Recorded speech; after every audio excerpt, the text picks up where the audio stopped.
All right. Shalom, shalom. First and foremost, we want to start off by giving all praises and immense glory unto Yahweh, Ba'Shem, Yahushai, Ba'Shem, Rakakwadash. Double honors to the apostles and the elders of Great Millstone. Double honors to the apostles and elders of Great Millstone. Sincere shalom to the hopeful elect. All right, we back out here with another weekend, okay, to prophesy the downfall of America and the redemption of our people. All right, because, you know, with everything falling apart, all right, shalom, bro. Everything falling apart, okay, this is also the time to rejoice. All right, because we're getting ready to enter into our rest. We're getting ready to enter into our eternal rest, the eternal kingdom. You know what I mean? So we living in some beautiful times, man. These are the times that the prophets of old, this is what they long for. They long to see these days. And we have the clear understanding. When John the Revelator, when he seen those visions, right, he didn't understand as much as we understand, right? That's why he referred to a lot of those prophecies as animals and arrows and stuff like that, right? Because what was given to him was, he only knew what was predicated to his time period. But now we have the full understanding, and we're watching everything play out in front of us, man. All right? We're watching the Most High's playbook play out right in front of our eyes, man. All right? And the next step is the kingdom. The next step is putting a foot on our enemies' necks, man. Okay? Forever, man. All right? I got a quick precept. Con, you got it, yeah? This is Luke 21 and 28. And when these things begin to come to pass, then look up and lift up your heads, for your redemption draweth nigh. Mm-hmm. Yeah, your redemption draweth nigh. You know what I mean? So this is the time, all right, to start, looking up, literally and also spiritually. You know, your spirit should be, what's the word? Like in a persevering spirit. You looking up. You have a good hope for the things to come, man. You know what I mean? Because at the beginning of this verse, it says, and when these things come to pass, like the brother was going into the prophecies, we're at an all-time prophetic high right now. Everything written in these scriptures is coming to pass. When you look into the news, what are they talking about? They're talking about war. The war of Armageddon. And then behind the scenes, you got these governments pushing the mark of the beast, that microchip, digitalizing this whole system. That's right. You know what I mean? So we're in some very exciting times, but you still got our people, 2/3 of our people that sit there and say, man, this ain't the end. I'm going another 30, 45, 50 years. You better hope it ain't another 30, 45, 50 years, man. You know what I mean? You should be wanting to get out of here right now, man. And if you ain't in that spirit, there's something wrong with you, man. You've been compromised by the rudiments of Satan at this point, man. All right? And that's why the Lord is getting ready to do a restart.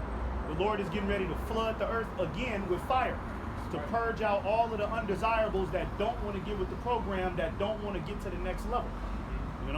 So let's, you got something? Yeah, because, this is supposed to be rest. Finally rest is coming. It's on the horizon, so, we got to endure. He that endured the same should be saved. We just got to endure a little bit longer. I've been thinking about that all week. The only thing between us and the victory is patience, really. And sometimes you get, I'll be like, man, why can't I? But this is 2 Thessalonians. This phone would bug out. This thing is tripping. 2 Thessalonians 1:7.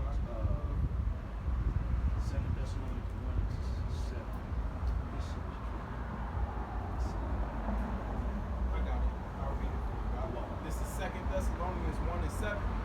And to you who are troubled, rest with us, when the Lord Yahweh shall be revealed from heaven with his mighty angels.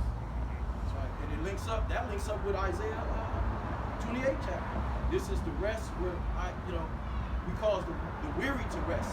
That's what I really wanted to get, but I was going to see how this shit is tripping. But this is supposed to be this is the only rest we got unto the kingdom. The spirit of peace. There will be a level of peace. We have a level of peace. We just got to stay locked in with the words of the Lord. Patient. Gotta have faith, man. I mean? What keeps us peaceful is the faith that we have in Yahweh Ba'Shem Yahushai, and the prophecies, all right, are, you know, justifying our faith, you know? So let's go ahead and get Isaiah 14. This is the book of Isaiah 14, starting at verse 1. For Yahweh will have mercy on Jacob. Hey, that's the spirit that truck that just rolled by. It said Jacob's. Oh, that's the spirit. But See? like with an L, like plural. Wow. See? You know, that's the spirit, man. You know? It says, and will yet choose Israel. Right, and will yet choose Israel. Okay? So, you know, the next dominion is for the Israelites. You know? Somebody like Vocab Malone, he don't want that to happen. That's why, you know, he spent all of these years and he did all of these smear campaigns against the prophets. You know what I mean? All of these bugged out little videos, all of this history he didn't try to go into to prove that we ain't the Israelites. And, well, who else could it be? You see, we've come to find out once we came into the truth that that the whole world does not want us to, they don't want us to sit on the throne. They had the Chinese man sit on the throne, the Arabian man can sit on the throne, but God forbid the Israelites, man. God forbid the Negro, Latinos, and Native Americans. You know what I mean? And that's because everybody knows the, you know, the, what can I say, the oppression that's been put upon our people. You know what I mean? You know, so people kind of have like a guilty conscience, like, not them. Well, let's, you know, be better if the Japanese man, you know, if he sit on the throne, you know, that way, you know. So, you know, contrary to popular belief, the next kingdom is for Jacob, man. That's who the Lord is going to have mercy on. The Negro, Latinos, and Native Americans, and the speckled bird Israelites, man, that are scattered throughout the planet Earth. We deserve the kingdom, man. All right? We the ones that's been through captivity, man.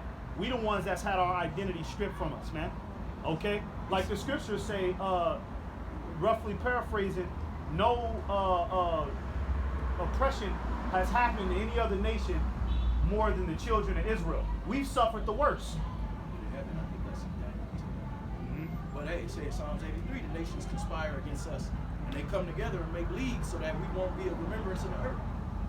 You know what I'm saying? And it also say that Deuteronomy the 4th chapter, I think that's 4 or the 7th chapter, say what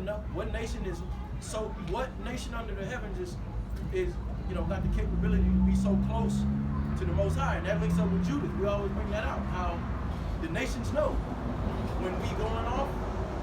Like, where is that? Where 11 and 10. What's that guy now? He said, if you bless Israel, you bless curse. Yeah. I think when they was trying to put that curse on us. Yeah. So they don't want us to be blessed. You know what I'm saying? That's why our people, they keep Jake in a lower state. That's why they keep selling them. They sell the NW, weave and wigs. Ghetto culture. You know what I mean? They literally stripped Jake to nothing, man. You know, ultimately the Lord did it, right? But that's why the Lord, he gonna return and he gonna have mercy unto his people, man, because we deserve it. The ghetto culture died out for a second. Now he saw really bringing that back with the woman. Because the woman, the Israelite men follow wicked ass women. Right. That's why the female rappers, come on, bro, nobody wants to hear that shit. He set it up perfect by taking a man out the household, so the Israelite man is raised by the Israelite woman. All right, and even if you did grow up with your dad in the house, he didn't really have power because this society, you know, is against that. You know, so most likely he was in submission to his wife, your mom. Right, so this devil set it up perfect, and then like you mentioned, the female rappers, you know, the influence of these celebrities have over the culture. Right, because Jake kind of threw that away for a second. Now he incentivizing. We got Adam 22. He giving them record deals, and giving them money to resurrect that spirit. Charity fights and shit, dumb shit. You know what I mean? I remember that shit almost disappeared. Yeah. It got real good, and then they wasn't incentivized. Well, they always were. It's all a distraction, so that way you don't come close to Yahweh Ba'Shem Yahushai. I seen in somebody posted about the Jeffrey Epstein, you know, in his emails. Apparently, Jeffrey Epstein told Adam Seaver, the small hat that runs the NBA, they basically organized the deal and said, okay, on March such and such date, Bam, what's his name? Bam Adebayo or something like that, an NBA player. They said, okay, he's gonna score 83 points. Oh, that. Yeah, so that was already That was in the predetermined. top. That was predetermined. He would score 83 points. You know, and you know what? For a whole week, that's all Jake was talking about. You go to the liquor store and you see that shit, that nigga scored 83 points. Distraction after Distraction. You know what I mean? All to keep you away from Yahweh Ba'Shem Yahushai. All because Esau don't want you to know that the Lord is getting ready to have mercy on you.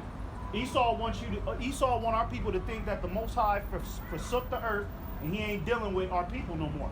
But the Lord is getting ready to return, okay, and open up the treasures of mercy upon first and foremost the elect, and that's going to trickle down to the rest of our people, okay? Back at Isaiah 14:1, it says, "And set them in their own land." Yeah, set them on their own land. Okay, we getting them rats up out of there. Ultimately, the whole earth is our land. All right, the earth is our inheritance, really, right? So, you know, when the kingdom of heaven is established, okay, the Israelites are going to put, you know, basically put down the law and order of Yahweh Ba'Shem Yahushai, right? We're going to divide the heathen, their inheritance on the earth, but we will have the abundance of the earth. But the ultimate land is Jerusalem, right? That's our land, man.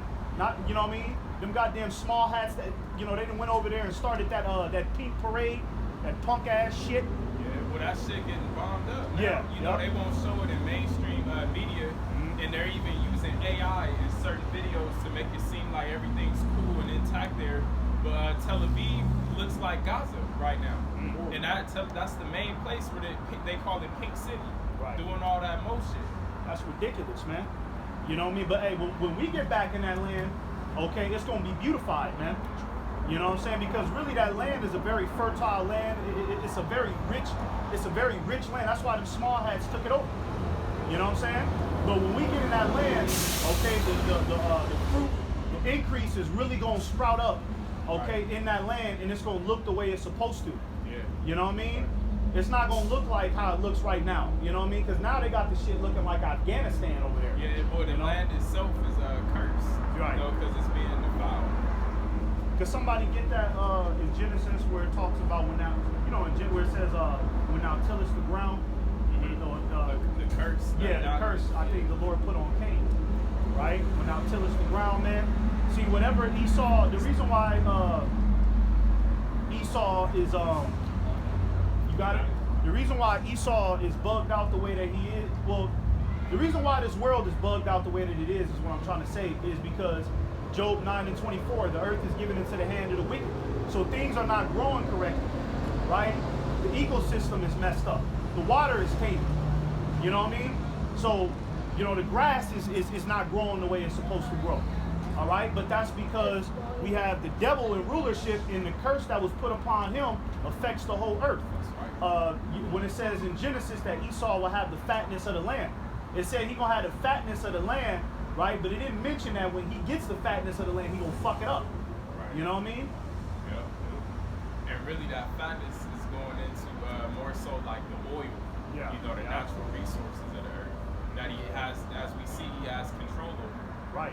And he messed all of that up. You're not supposed to suck that much oil out there. You know what I mean? That's why there's earthquakes all the time. There's an earthquake, you know, every day, somewhere on the earth. Earthquake, just, you know. And in some places, the earthquake be so bad, buildings be crashing, the ground open up and swallow niggas. A lot of that is because Esau is sucking the goddamn oil out the earth. The oil is like the blood of the earth. Yeah. You know what I'm saying? This nigga, you know, you ever seen them machines? This nigga dig deep into that motherfucker. Yeah, like, God it's damn, bugged dog. out. Dude, Bugged out. relax, nigga. You know, he can't relax. Like what the scriptures say, he's unsatisfied. Yeah, you know what I mean? You know, we could get that. You know, go ahead. This is the book of Genesis chapter 4 and starting at verse 11. And thou art cursed from the earth, which hath opened her mouth to receive. Let's go up on that. Let's Okay, go, go verse ahead. 3 or something. Okay, this is Genesis 4:3. And in process of time, it came to pass that Cain brought of the fruit of the ground an offering unto the Lord, Yahweh. And Abel also brought his firstling of his flock and the fat thereof. And the Lord Yahweh had respect unto Abel. My bad. My bad. Just go to verse. You was right. You was right on 11. I don't know why I said verse 3. My bad, bro. Go ahead. This is the book My of bad. Genesis, chapter 4, and verse 11. Yeah, you can go back to that. And now art thou cursed from the earth, Uh-huh. which hath opened her mouth to receive thy brother's blood from thy hand. You know, and that's after Cain killed his brother Abel, right, over jealousy and envy and bitterness. So it's the same thing Esau when he was trying to track his brother down. You know what I mean? That's why the Lord put the curse on him. He came out the womb with no melanin. You know what I mean? So Esau, his whole lineage, his whole the beginning of time has always been cursed. So don't you think when he sits in the seat of authority, the earth is going to be cursed? It only makes sense. You know? That The scriptures also describe Esau himself as the curse of the earth in Isaiah. That's So what it's good. I was just gonna say he himself is a curse. Right. Everywhere he goes, death follows. Yeah. That remind me, I was reading that book of Esther. You know, I was reading that book of Esther, and that wicked ass nigga Haman. And you know, Haman, he had like a seat of authority with like, you know, Artaxerxes and shit. But when you look at Haman's spirit, when you read that, you could tell like Haman had that slight little idea, like if I could, I'll overthrow Xerxes. Yeah. He was trying to start little divisions amongst the Persian Empire. Yeah. He was a demon. He was an Edomite. That's what the Edomites do. Yeah, and You know? on top of that, he was of the line of Amalek. I mean, Yeah, Amalek. Amalek. You know. You know? So you see how they do today. They got kicked out of over, you know, I forgot the number, but a bunch of countries. You know, wherever they go, they take control over the money. You know, do all type of demonic rituals and shit. You know, that's their spirit. Right. You know what I mean? Programmed in Esau to do wickedness. Go ahead. Verse 12, Genesis 4 and 12. When thou tillest the ground, it shall not henceforth yield unto thee her strength. Right. Keep going. A refugee, a fugitive, and a vagabond shall thou be in the earth. Get that in the NLT.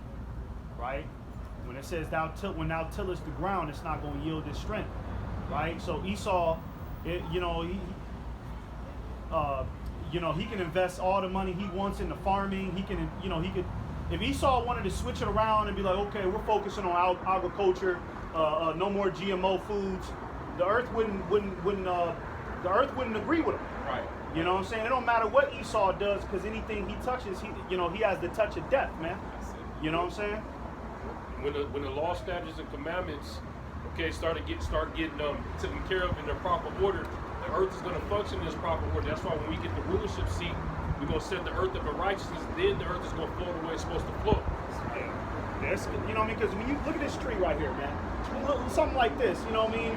Like no branches, it's smaller than what it's supposed to be. Hey, what did Yahweh do to that fig tree when it didn't have no fruit? He cursed it and it withered away, showing that these trees are supposed to have fruit. Right. And then on top of that, this tree probably isn't even in its natural habitat.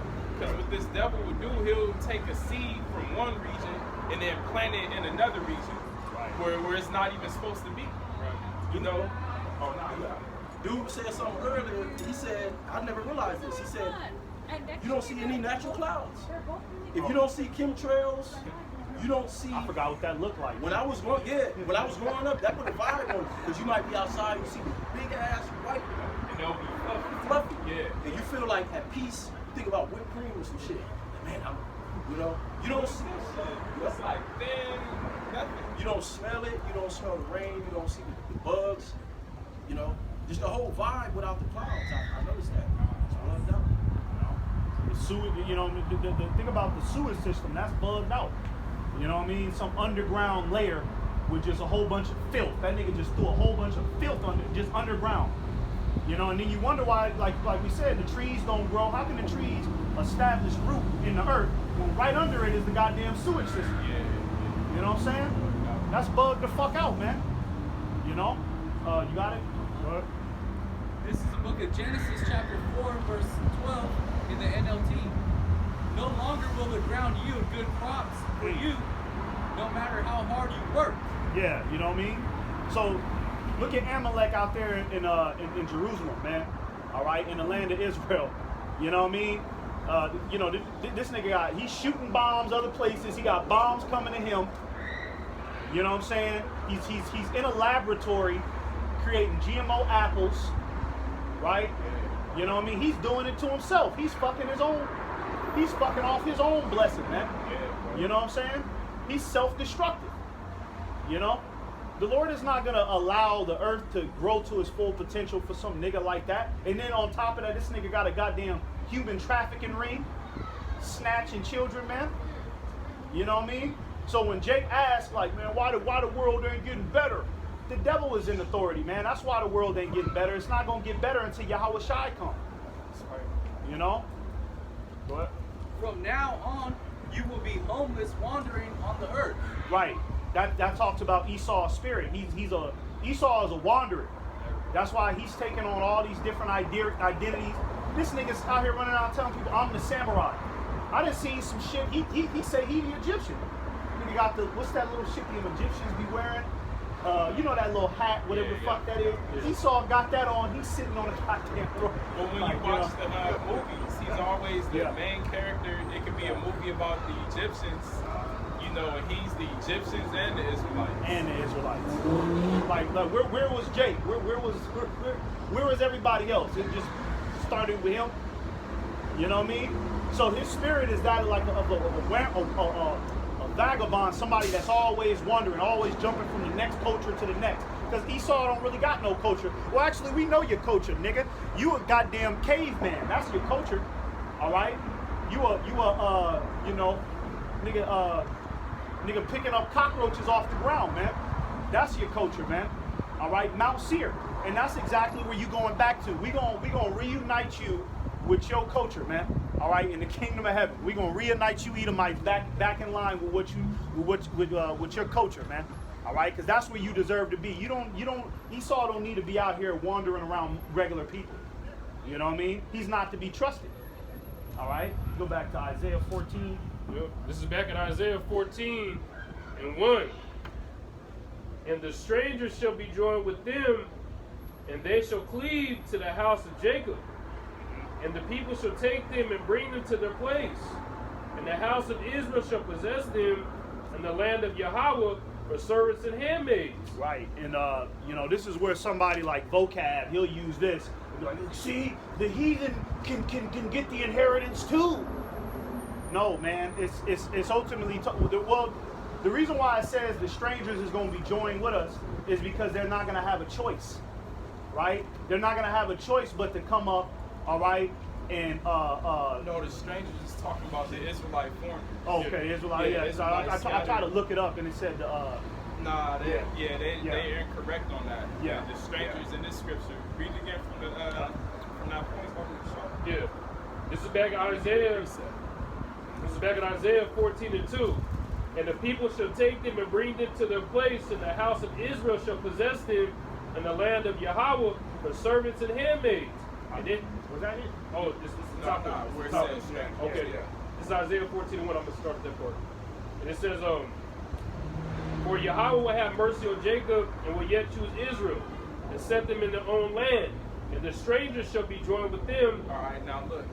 Proving that the strangers are the Israelite foreigners. This is 1 Peter 1 and 1. It reads, Peter, an apostle of Yahweh Shai HaMashiach, to the strangers scattered throughout Pontus, Galatia, Cappadocia, Asia, and Bithynia, elect according to the foreknowledge of Yahweh the Father through sanctification of the Spirit unto obedience and sprinkling of the blood of Yahweh Shai HaMashiach, grace unto you and peace be multiplied.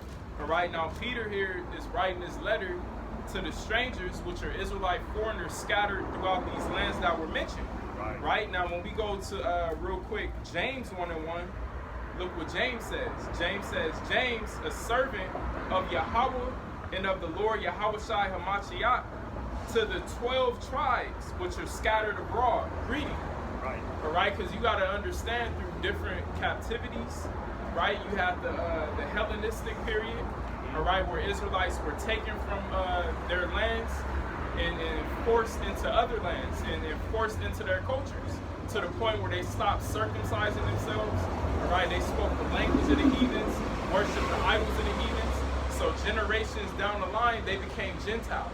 Right. All right, so those are known as Israelite foreigners or strangers. Right. As we grew up in America, we grew up as strangers. Yeah, and even the disciples, right? The apostles, when they were doing the ministry, and you had Jake that was coming in from different places, Israelite foreigners, the circumcised would treat them like strangers. You know what I'm saying? They would treat them like, well, you don't really know what's going on. Yeah. You know what I'm saying? Cornelius. Yeah, Cornelius. He would be considered a stranger. Yeah, Peter didn't want to deal with him. That's why the Lord had to send him that dream. Right. The Lord had to pretty much tell Peter, like, no, I'm sending him. Right. He was a stranger. He was a stranger to the Commonwealth. Yeah. You know what I'm saying? So you read that again. Yeah. You want to get on jump Yeah. to Jump to one. Okay. Read one again. Okay, this is back in Isaiah 14:1. It's a lot. Real quick, you're going to have elect members scattered throughout the earth that are Israelites by blood, but they don't necessarily look like your average so-called black man or Latino or Native American. They could look like a straight-up Moabite or a straight-up Edomite. All right, but if their seed line goes back to Jacob, they Israel. And you are going to have some certain elect members throughout this world that look different. That's right. Back at Isaiah 14:1. For Yahweh will have mercy on Jacob, and will yet choose Israel, and set them in their own land. And the strangers shall be joined with them, and they shall cleave to the house of Jacob. Meaning that the Israelite foreigners are going to return. You know what I mean? I forgot where that's at in Baruch, man, where it talks about, our people returning back to the Lord. You know what I mean? You got it? Okay, yeah. Because that's what the Lord did. The Lord was going to eventually get the Holy Spirit to circulate throughout the earth. And, the elect, right? The sheep of Yahweh Ba'Shem Yahushua are going to hear that voice, all right? And they're going to join themselves back to the church. They're going to join themselves back to the Spirit of the Lord in unison again, man. I got it there, Baruch. Yeah, you brothers got it, yeah. Okay, real quick. Pull out your, whatever precepts are. Baruch 2, and I'll get straight to this to the point in verse 30. It says, "For I knew that they would not hear me, because it is a stiff-necked people. But in the land of their captivities they shall remember themselves, and shall know that I am the Lord their power.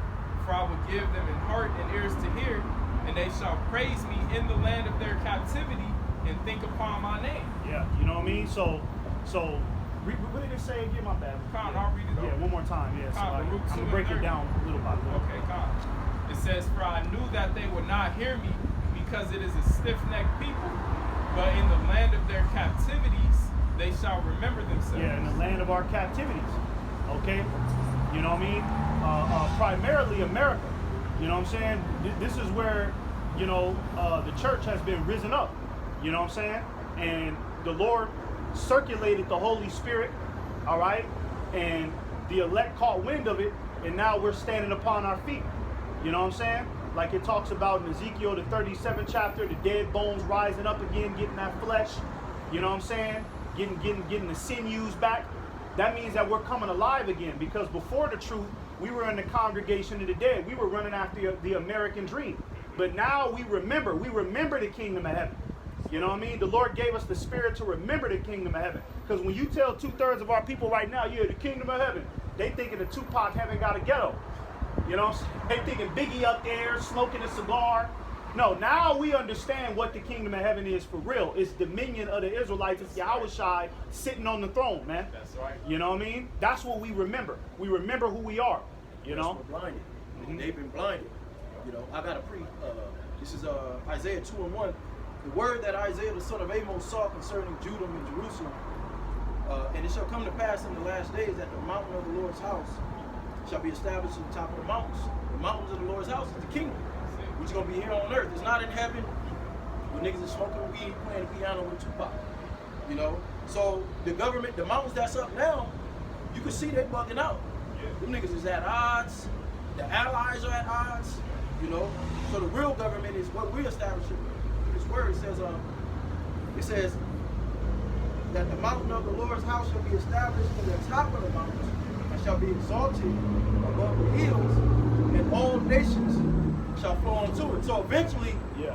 all nations gonna have to That's what I was take getting at. order Right. from us. But right now, all the nations are the tribes, the elect, with the northern, the southern kingdom, and then our people gonna die on this side, 2/3, but they gonna come back, and then the other nations gonna be forced.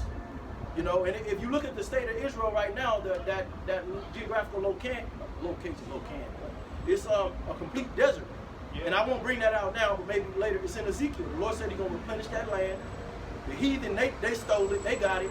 Right. But notice they don't yield no fruit for them, because they don't belong over there. The Palestinians, the small hats, that's the land of milk and honey. The scriptures even say the Lord gonna bring back all the animals, the wildlife, when we get there. So it's gonna be green. It's gonna be completely green, Yeah, I know that's like a paradise. Because a wicked vibration of the people can actually affect the land. You know what I'm saying? You know, if the people are wicked, you know what I mean, that does something to the environment. The air quality is affected by that. You know what I'm saying? People, if motherfuckers is wicked, nobody tends to the things that to keep the land going. You know what I'm saying? You're supposed to have a certain care for the earth. That's why the Lord put the land Sabbath in the scriptures. That the Lord put the land Sabbath in the scriptures to basically say, remind yourself to have a care for the earth. Don't just keep going. You know what I'm saying? Don't just keep on growing. Don't just keep on sucking shit. No, have a care for the earth. And that's why the real judges is going to have to be established, because we're going to be the ones that have that care for the earth, man. That's it. You know? Hey, that's why this land before Esau got over here, was so beautiful and flourishing, because the northern kingdom tribes were keeping the land Sabbath. Gad, when they would, harvest and pick fruit from trees, they wouldn't rape it of everything. They would leave some on there. Showing that they're the people that were keeping the law. The land is low key like our land. It has a spirit to it. Yeah, I'm gonna read it right here. It's in a morning state, because we're not there. Baruch 4, when you said that, this was just reminded me of. It says, we start at 6. You were sold to the nations not for your destruction, but because you moved Yahweh to ride, you were delivered unto your enemies. For you provoked him that made you by sacrificing unto devils and not to Yahweh. Ye have forgotten the everlasting covenant that brought you up, and ye have grieved Jerusalem that nursed you. For when she saw the wrath of God come upon you, she said, hearken, O ye that dwell about Zion. So the land was hoping, when we was there, like hoping we get it together. Otherwise, that was the curse. We were going to be exiled. That was part of the covenant. Deuteronomy 28. It says, ye have grieved Jerusalem that nursed you. When she saw that the wrath of God coming upon you, she said, hearken, O ye that dwell about Zion. Yahweh hath brought upon me great mourning. For I saw the captivity of my sons and daughters, which the everlasting brought upon them. With joy did I nourish them, but sent them away with weeping and mourning. Let no man rejoice over me, a widow, and forsaken of many, who for the sins of my children am left desolate. See? So the land is crying out, like it's desolate. Like, I'm not even gonna yield the strength to these fucking devils. So they say, oh, Palestine, free Palestine. The reason why they getting fucked up is because they don't belong there. Yeah, And exactly. they've done a lot of destruction to our people. Them that little Arab Elamite mix over there. Yeah. How many Israelite children they murdered? Right. See, that's what them Palestinian, them type of people over there, they destroyed for thousands of years they've been warring with us to take that land. Right. So they don't deserve the full yield of it. You don't deserve it. You're the devil, man. and them bodies that's getting taken out. Because it's wicked, them little kids. I'll be like, damn, that's wicked, just killing the little kid. We gotta think about that. Them souls over there, them Arabs, that whole Arab slave trade, they've been warring with shit. Slave trade. That was right before the transatlantic slave trade. So that's why you fucking Israelites are suffering over there too.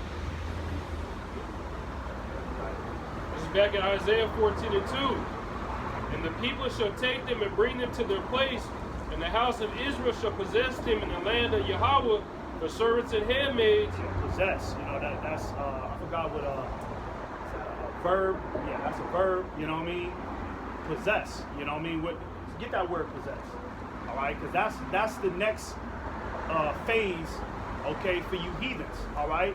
The Israelites, we're gonna be the ones we're gonna be the authority, okay? We're gonna be your authority, all right? And you're gonna be forced to abide by the law, statutes, and commandments of Yahweh Ba'ashem Yahushai. That will be the standard of the earth, man, all right? Because you cannot let, I mean, look at somebody like, you know, like them Vietnamese niggas. Them niggas is just pop a goddamn squid out the goddamn ocean and just bite it raw. Yeah. Come on, man. That has to stop. Yeah. You know what I mean? A nasty ass Hamite, bro. I seen the video. It was some fucking Hamites making what they called the shake, and they was mixing cow milk with cow blood, and it was like some pink shit. You know? So these heathen, they don't gotta wear fucking Elamite. You know, worshiping thousands of gods, musty. Yeah. You know, don't take baths. You know, somebody like that is supposed to be in rulership. Our people, they sacrifice on the idols now. Them heathens, they got demons on them. That's what it's mean when you say you sacrifice on the devils. To look at some shit out the ocean that look like a roach and just bite the nigga head off raw, you got a demon on you that be like, man, that look like a devil. That look good. You out your mind. You know, like Jake got that spirit with the crab and lobster. Yeah, That's a demon. The only thing, And the shrimp. the only thing Jake won't do is eat it alive. Yeah. That's all Jake won't do, but he's still eating the crab though. Well, they tapping You into know? that raw shit now. Yeah. That Pokemon. Yeah. That shit is Pope, wicked. yeah. So the heathen, they have to be stopped. They got to be told what to do. Right. That's why they have to be possessed, not negotiated. It don't say negotiated. It says possess them. We're going to possess them. And read it again one more time. It says, back in Isaiah 14:2, it You says, got that word possess? Yeah, okay. Sold that.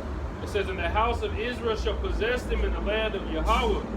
The servants and handmaids. I'll get that word real quick. And this is in the Webster Dictionary. The word Speak possess up a little because it's means to take, seize, take control, take possession of one, to enter, to control firmly, to bring and cause to fall under influence. Get that. To fall under what influence? The influence of Yahweh Ba'ashem Yahushai. That's the influence that the heathen will have to abide by, all right, if they want to live. You know what I'm saying? It will be no more the Chinese New Year. It'll be no more that elephant nigga with 7 arms. Okay, you gonna know the truth, all right? Who the power is, who the children of Israel is. See, unlike the devil, we're not gonna lie to people on our kingdom. We're gonna let everybody know you're this, you're that, you're this, you're that. This is the Most High. Okay, you abide by this, all right? We ain't gonna leave no gray area, no area for confusion, man. All right? What? It says, and they shall take them captives, whose captives they were, and they shall rule over their oppressors. Rule over our oppressors. Okay? You know? So the Israelites is gonna be the ones that's gonna sit on the seat of authority pretty soon, man. Everything that's happening, World War III, the MOTB, this is all for our sake, so that way we can get the hell out of here, man. Okay? This ain't so Esau can establish the New World Order and turn this shit into iRobot. And then after that, I Am Legend. Because that's all it'll turn into. It'll go from iRobot to I Am Legend with Esau. You know what I'm saying? No, it's going to go from Esau trying his best to establish that bullshit, and then Yahushai coming, and then setting up the Israelites on the throne forevermore in the earth will be governed by the law, statutes, and commandments, and righteousness will be the only thing that everybody on the earth understands, man. Nothing else. King David, Psalms the 2nd chapter, he rejoiced. That whole chapter is dealing with smashing the heathen for once and for all, and not having to go back and forth, just finally putting them under our rule. You know, that's what the whole chapter of Psalms the 2nd chapter is. Hey, what is I got it real quick for you. Yeah, you got it. This is Revelation 2:26. And he that overcometh and keepeth my works unto the end, to him will I give power over the nations, and he shall rule them with a rod of iron, as the vessels of a potter shall they be broken to shivers, even as I received of my Father. Like the brother was quoting Psalm the 2nd chapter. That's what this is quoted from. Yeah. You know, power over the nations. And how are we going to get that power? Right? We're in mortal bodies right now. Yeah. Well, our faith is going to translate into a new body. Okay? We're going to turn into Superman. But more like, you know, Dr. Manhattan. You know what I mean? We're going to be more like a Dr. Man. Yeah, we're going to be more like a Dr. Manhattan. You know what I mean? Superman, even he has limits. We're going to be more like Dr. Manhattan. We're going to be able to create things out of the elements. Dr. Manhattan, remember, he created the whole planet. Yeah. And he just went somewhere and just did what he wanted to outer space. We're going to have that type of power, man. That's how we're going to have power over the nations, we're going to have the type of power that it ain't going to be nothing that they could do about it. Yeah, when you go into the Greek word for power, it's exousia, and it means dominion and rulership over these nations. You know? So the Lord is getting ready to set us up on high. You know what I mean? When you talk about the new bodies in 1 Corinthians 15, it literally talks about, like when you plant, like Paul said, we do the planting, the watering, but the Lord giveth increase. So this is like the time of planting. We're being sowed, we're going to increase fruit. Unlike, like you brought up, the fig tree. The Lord cursed it because it didn't grow any fruit. Well, the natural man goes in the ground first. The spiritual man is last. That quickened spirit, Yahweh Shai. So literally, we're in the time of planting. The Lord going to do the heavy lifting and make us into something else. You know, so that's a beautiful part. We're like a plant right now that's getting ready to blossom. You know what I'm saying? That's right. That's right. Roots, deep roots. Lord's willing. That's right. This is Isaiah 14:3. And it shall come to pass in the day that Yahweh shall give thee rest from thy sorrow. Yeah, And from the rest from the sorrow that we've had to suffer from these nations having a yoke of iron on our neck, man. Right? We're gonna get an eternal rest. All right, because right now the Israelites are not in rest. I don't give a fuck a nigga like Anton Daniels. A nigga like Anton Daniels will tell you he's at rest because he's close to the white man. He drives an expensive car. Nigga, you ain't at rest, man. Okay, you still paying taxes. All right, you still, you know, there's still a filter on what you can say. You know what I mean? You still have limits, man. And he's still mockery in the background. Yeah, exactly. You know, Esau take a bald ass, almond head nigga like that, bring him into office. Okay, go ahead and tell us about what you think, what's your plans for the future. And then they let a nigga like Anton Daniels do the show and tell, and they laugh that nigga out the room. Yeah, there's a video of an old video of Kanye West. He was already a millionaire at that point, but he's sitting in a car with Kim Kardashian with some Edomites, and I forgot who the Edomite was. He like a lesser elite, a low level, you know, elite, but fucking Kanye West was feeding the nigga. Oh. Like the nigga was sitting there, Kanye West had the plate, the nigga was talking to him, and it was Kanye feeding them grapes. Yeah. He got the grapes over Yep. his face. And like I said, he was already a millionaire, big time celebrity at that point. You know, showing the mockery they make of Jake. And our people don't have no rest, no matter what status they have in this world, because we the Israelites. We're in the heat of our captivity. We're still in the curses. But when the Lord translates us into them new bodies, them perfect bodies, okay, we gonna be able to finally rest, right? The feeling of waking up and you ain't got no alarm clock, that 6 o'clock alarm clock. You know, I gotta get to work. You trying to put on your clothes in 10 minutes. But understand, You know what I it's mean? part of the rest. What do they say when you like if your loved one gets snatched up, you don't know if they dead or not? We just want to know what happened, so console us. Right, You know? They say that in Revelation 11, and I forget how it says it. Their dead bodies. They didn't forget how it says it, but part of the rest is understanding. I mean, shit, we can't snap our finger because low key I be wishing sometimes like, Lord, you control all of this. Can you just let's bypass these prophecies and just bring us to the kingdom? We ain't got to suffer. But that ain't realistic. But the rest, you know, a lot of the rest do come from understanding, like knowing the whole. Okay, we're gonna win. Yeah. You know, that's like you said, the faith. That's all you can tell yourself. Just be patient. Yeah. Because all week, man, you be on this road and shit. You're like, man. And see, that's where Isaiah 33:6 comes in, even in this time that we're in right now, because this wisdom and knowledge keeps us stable. But you'll have a Jake in the world that's catching the same hell, but they don't have the hope. They don't have the understanding, so that's why they'll crash out, kill themselves, kill somebody else, you know, because they see the injustice and the corruption of this place, but they don't understand the Most High's will. Stability. They don't have that stability. Right, Wisdom and knowledge to be our stability. That's man, and then they regret it later. It's like, fuck, now I gotta do 28 years. I could be at the crib eating. You know, See? ain't. This is back in Isaiah 14:3. Yahweh shall give thee rest from thy sorrow, and from thy fear, and from the hard bondage wherein thou was made to serve. Yeah, like when you read Deuteronomy, the 28th chapter, starting at verse 15, when the Lord started getting into the curses, all right, that cleaved on to our people, all right, and since then our people have had no rest because we dealing with the curses, even us. You know what I'm saying? We have the highest level of understanding, but we still dealing with the curses. We still got Satan in our mind. Our bodies break down on us. You know what I'm saying? You can't escape it, man. But you know, we acknowledge that's the flesh, that's the spirit. Yesterday, I said, the water to get to this point where you could identify, no wonder we got to put this flesh off. Because that ain't even me. Like Paul said, that's this flesh. That's why we sick and shit.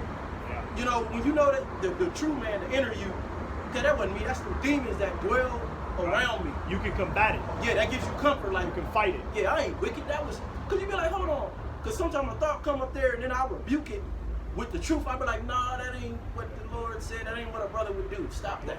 Well, that's why the scriptures call these bodies the chains of darkness. Yeah. We're in chains, you know, and ultimately we're in slavery. If you're in slavery, you're not at rest. When you read the book of Exodus, the first chapter, when Pharaoh had the Israelites in slavery, it said he made them to work with rigor, meaning that a hard, intense labor. He made them work, so they weren't at rest. You know what I'm saying? So we're not at rest, man. But the Lord is getting ready to give us that rest, man. He feeding us a little bit with the word. A little bit. The bread of life. Like, You know? that's Imagine this. Yeah, that's You know? why he told his disciples the kingdom of heaven is within.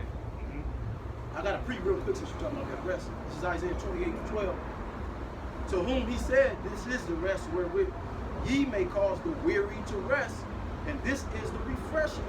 Yet they would not hear. So, like, you need to be reset, like a reset every day. Refresh. You come up the freeway, niggas got you pissed off. Jake don't get no break time. They don't keep you savvy. So this is the only refreshing you have, you know. Not the NBA, nigga. Yeah, not the Not the NBA. Drugs. Yeah, that's not gonna do it, man. You still gonna be, kids. This world, it always leaves you empty inside. When I was in the world, you would think, oh man, I'll get these bitches, nigga. I'll smoke all the weed I want, and you know, chase my dreams. But then it's always that last little emptiness. It's that little like damn, with it, you know, I'm still bitter. I'm becoming worse chasing this world, you know. Yeah. You don't have no substance. You ain't got no You substance. still lonely. Ain't nobody real. Yeah. The bitches ain't real with you. The niggas. Yeah. They just Everybody there to done laugh. turned on you. Yep. You know what I'm saying? There's Jake in the world that actually chase their dreams and fulfill them. You know, these celebrities and shit, they're plagued. They gotta wear shades, you know, then have their assholes split open by the devil. All type of demonic shit they ashamed of. They ain't making money like that no more. They look depressed. They look terrible. Bags under their eyes and shit, man. You know, that's all this world brings. Right, can't sleep. Yeah, we even us, some of us brothers, we dealing with insomnia. Yeah, that's not rest. Yeah, come on, man. You know, it may be a millionaire out there and he couldn't sleep because he thinking about money and shit. Yeah, all day. Yeah, that's not rest. Sleep paralysis, demon. Yeah, rest is having no worries at all. Yeah, exactly. That's my brother. He's rich in this world. But every time he come around, he can't even talk to me on the phone for 5 minutes because it's just, oh man, I got new contract. I'm like, bro, like New honestly, contract. I told him about 3 times. I wouldn't even want. Honestly, I don't give a fuck. I don't want what he got. You can have all that money, flying the planes, all that shit. That's too much stress. You can have it, man. And then Jake ended up having a heart attack. This is back in Isaiah 14:4. That thou shalt take up this proverb against the king of Babylon and say, how have the oppressor seized? The golden city seized. Right, and that's what we seeing. Look at America, man. All right, now all of America allies is turning against it. You know, like Yashawamba says, the third witness. You got people on the internet that's blowing the horn heavy. You know what I'm saying? Just coming out. A lot of the information we get is from these people that be finding shit, digging shit up. Yeah. You know what I mean? You know, you starting to find out. Damn, Esau's tyranny really runs deeper than what we thought, right? And now imagine when we get up to the chariots, right? And the Lord show us what this devil really been doing. It's like, damn, this nigga deep. Yeah, that's You know why what I the mean? Lord said he's going to put his anger in us. Right. Meaning we're going to see everything. We're going to see the shit he did in the past. There's a lot of shit we finding out. Even that shit is way deeper with the lies. Yeah. It's some deep shit. I thought Jake became just the Middle Ages, man. This shit go deep. Jake been inventing everything, bro. I can't wait till that day when you can really look underneath that veil. Because the distractions is so heavy right now, bro. I be like, damn, this nigga Esau giving everybody a bag. Old groups that been out the music industry didn't even know they was gonna get a second chance. They getting concerts. Yeah, that fuck? shit is crazy, bro. When your Michael Jackson movie's coming out. Yeah. Yeah, what the fuck? By some stupid ass nigga with a goddamn fake ass nose. They put a prosthetic nose on him. Come on, man. You know, this shit is corny now. We already got we got like 500 Michael Jackson movies, man. Keep seeing that shit. And you know it's a big distraction because people on social media really gravitate like no other. Yeah. You know what I'm saying? It's like, I got. Go ahead. No, we got you know, the food shortage is coming. Yeah. Fertilizer already is they stopped a lot of fertilizer shipments here in America. Yeah. You know, Yep. A lot due of- to that war. Yeah, due to that war. And Nebraska is burning right now. Nebraska is one of the biggest states that's like a farming state. You know, so you know that's strategically done. in the markets, all of this is going to destroy, like it said, Ecclesiastes 12, the keepers of the house, they watching all this shit in foresight, like, okay, we got to raise gas prices. Because technically, gas prices ain't had to go up yet. Nah, but they're they did. forecasting all this shit like, okay, well, look, we're going to just have to raise.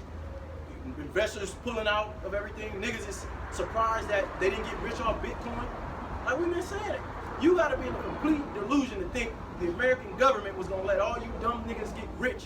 Millionaires. Off of $20. Come Nigga on, thought he dog. was gonna make it off of. I'm gonna turn this 20 into 2,000. But they've been Stop showing your y'all mind, for the man. last years that they want to depopulate and make everybody broke.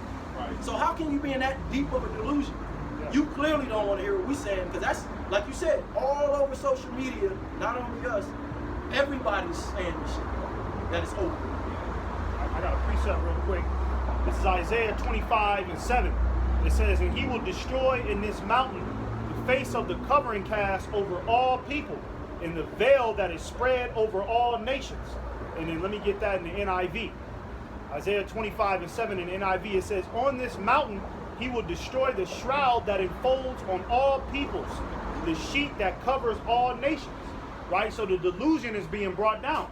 All right? The American dream is over. You know, everybody understands now this is the American nightmare. You know what I'm saying? That's really what it is. All right? Because let's just say back in the 60s, the 50s, all right, people from other sides of the world, you know, they couldn't wait to get to America, man. I'm gonna go over there, I'm gonna make myself. I'm gonna go out there, I'm gonna make something of myself. Satan. That's why we gotta get out of here. This everybody do. It's confusing noises. You know, and there's got to be something about that. There's got to be some like demonic psyop for something like that. You know, that might be a part of Esau. He's trying to get through traffic. Yeah, but you know, what I was saying, the delusion is being brought down. Everything that everybody thought they was gonna get out of America, okay, now you're coming up short. All right, and you wait till, you know, the gas price continues to rise, man. All right, you know, when it starts hitting that $10 range, niggas is getting ready to start walking to work. You know what I mean? 2-hour walks to work. Yeah, and see, You know? the thing is people think very surface level, because you'll have a crowd demon out there like, oh, well, I got an electric car. You know, that's why I got one. So I don't got to worry about that. But it's still going to affect you, because the rising gas prices means rising diesel prices. Right. Diesel is what these big rig trucks that pick up imports from the ports and take them to warehouses and grocery stores, their gas is rising. So that means what? Price hikes at grocery stores. Exactly. So that same loaf of bread you used to buy for $3.49, now you got to pay $7.89 for it. You know, and it's just going to get worse and worse. You talked about the American dream. My phone is bugging, but I would have looked up that word, nostalgia. The reason why everybody want to tap into Michael Jackson and listen to the fucking Jagged Edge album is because they trying to tap into the 90s. I'm not going to lie. But now you think back to the 90s, like when I came up and shit in 2000, that shit was all rigged and staged. That shit was fun. Low key, when you just think about that shit, it was just like a big playpen for everybody. Bright colors, Yup. yeah, everything. The was TV bright. shows, everything was just right. Jake breakdancing in the middle of the street. They trying to bring that back, but it's over with. Nah, it's done. It's over for all that. You know what I mean? You know what I mean? And especially when society breaks down, that's when people are going to really understand, oh, wow, you know, none of this shit was real. Well, we've been telling you that Well, why do you think the American government is trillions of dollars in debt? They've been trading with Federal Reserve notes this whole goddamn time. They, you know, the American dollar is not backed by nothing. So everything, literally everything you got in America is you don't own anything. None of it is really yours, man. It's being lent to you by the bankers. It's gotten so much worse. I even thought about it. I wouldn't even want to go back. The only fun, if you go back to the 80s, the only fun I had was them sleepovers with my cousin, my girl cousin. So she was my age, so that was the highlight of my life every year. Literally, that's the only thing I go back to. And I always tell it was so much hell coming up, you couldn't get me to go back. So all that nostalgia shit, you gotta think about it. You go back 15 years, you gotta go through all this shit over again. Breakups, learning about how wicked these bitches is, going to school, wicked ass school and all that shit, man. Sitting up in class all day. It's time for the next level. Yeah. I got You know what I mean? Precept. You got it. Isaiah 47. Come down and sit in the dust, O virgin daughter of Babylon. Sit on the ground. There is no throne, O daughter of the Chaldeans, for thou shalt no more be called tender and delicate. Yeah, sitting in the dust, the confusion. You know what I mean? You know, a period of everything is scrambled, and that's what's, when you look at politics, shit is scrambled. Shit don't make no sense. You know what I'm saying? This nigga popping out now. This nigga popping out. He got to say this. Peak headset to saying this. You know what I mean? It's in the dust right now. You know what I mean? It's scattered. They're not telling people what's really going on. Yeah. They gotta keep the glory of America. They gotta make like the pride of America. They're not telling them exactly how many niggas is dying over there. American soldiers. What's really going on? Like you said, you get a whole nother story. You turn on Fox News. You turn on. It's just a ball of confusion. Yeah, that's all it is. Yeah. You know, and when it says no more being called tender and delicate, the glory days are over. All right, people are not looking at America like I gotta get over there, man, and make my dreams come true. You know what I mean? Niggas is looking at America now like it's best to stay out of there. When niggas You come know? over here, they'll tell you, they'll go back. Man, what the fuck is this? I got an example. I had a coworker, you know, an Elamite, you know, from Pakistan. He said he came out here in the 90s and shit, and he been out here since. But last month he went back to Pakistan, and you know, he told us like in a couple weeks advance when he was going back. And I asked him one day, like, you know, what made him decide to go back? And he said when he came out here in the 90s, you know, his money was able to stretch longer, you know, but now pretty much he sees that this place is through, and he's fulfilling prophecy. Let every one of us go back into our own country. Right. There's no point. It ain't no point in being here. You know what I mean? You're not getting them loans like you used to. Now it's all of these goddamn certifications to get any type of money out of Esau. Subscription, everything. You know, EBT, nigga can't even get no EBT no more. Yeah, I know. Remember, We survived on you remember you used to just go to the EBT, go up in there with some sweatpants and a dirty ass shirt. They give it to you. Yeah, just give it to you. You say you needed emergency, they'll give you the cash aid. And same day. Now you go up in there, well, sir, we have to check your credit history and your pay stubs and your recent. But you know, that hit me. I was like, you know why Esau doing that? Because he don't have the liquid money to be giving people no more. He don't got it no more. Nope. So now it's like he got to come up with these excuses. He got to tell you you've been denied. You ain't got it no more, Jack. And just think You know? about it. Esau just claimed he needs $200 billion to fund this war. Yeah. Where is this coming from? Yeah. Exactly. Joel 3rd chapter, beat your plowshares into pruning hooks. Yeah. So like all that, you know, what we need to forward the economy, to feed everybody, shit, you got to use that money to war. That's what that's saying. Fuck all that. Yeah. Verse 2 says, take the millstones and grind meal, uncover thy locks, make bare the leg, uncover the thigh, pass over the rivers. Thy nakedness shall be uncovered, yea, thy shame shall be seen. I will take vengeance, and I will not meet thee as a man. That reminds me of like now Iran, a part of their strategy of war is blowing the horn of what's been going on with that Epstein shit. You know what I mean? Right. You see what Iran is doing? They the ones saying it more than Americans. You goddamn Edomites, you're the real Satanists, you're the real goddamn pedos. Yeah. You know what I'm saying? They saying that more than the Americans. Yeah. Right? So that's Esau being uncovered. That whole Jeffrey Epstein, when the lid blew off on that, all right, that should show you who the devil is for real. You know what I mean? And there's gonna be more things that's gonna come out on Esau, man. Right? That shows you at the top of Esau, it's a house divided too. Yeah. Them elites. Yeah, it is. They divided because among all these nations, they got their pocket and all of it, but somewhere up there's some division because this shit getting real. You know, like the other nations are really, you know, you say a lot of this stuff is fake, it's theater, it is, but there's division at the top because they bugging out. James the 5th chapter. So just imagine, you know, like the Lord is coming back. Like everybody scattered, like you go step in the midst of some ants. They trying to keep it together, but them niggas is, what we gonna do? Well, I don't agree with it. They ain't got but no they trying to foundation. move forward in the confusion. Well, they ain't got no foundation because the lies is being dismantled. That was Esau's whole entire foundation, lies. You know, that's how he's been able to translate the gold standard into the Federal Reserve note, a lie. Well, the You Russians, know? they Edomites too. It's Yeah. a lot of J. So that's so. But guess what? They don't give a damn. They're like, look, we siding with Moab, goddamn Iran. We gonna blow your shit up. That's a house divided. Yup. Yeah. You know? That's man. And this is y'all in. You would think, because if it was us, okay, we gotta make something work, bro. I mean, shit, this is our last chance to seal the deal. We can't go out like this. But they can't help it. You know, it's prophetic, you know. Go ahead. This is back in Isaiah 14:5. Yahweh had broken the staff of the wicked. And you could equate that word staff to power. You know what I mean? Like when Moses, when he used the staff, all right, in front of Pharaoh, all right, Moses did a lot of those, through the spirit of power, Yahweh Shem Yahushai, he did a lot of those miracles when he pointed his staff at certain places, right? Like when he split the sea, pointed the staff. When he turned the water into blood, pointed the staff. So that staff can represent power, man.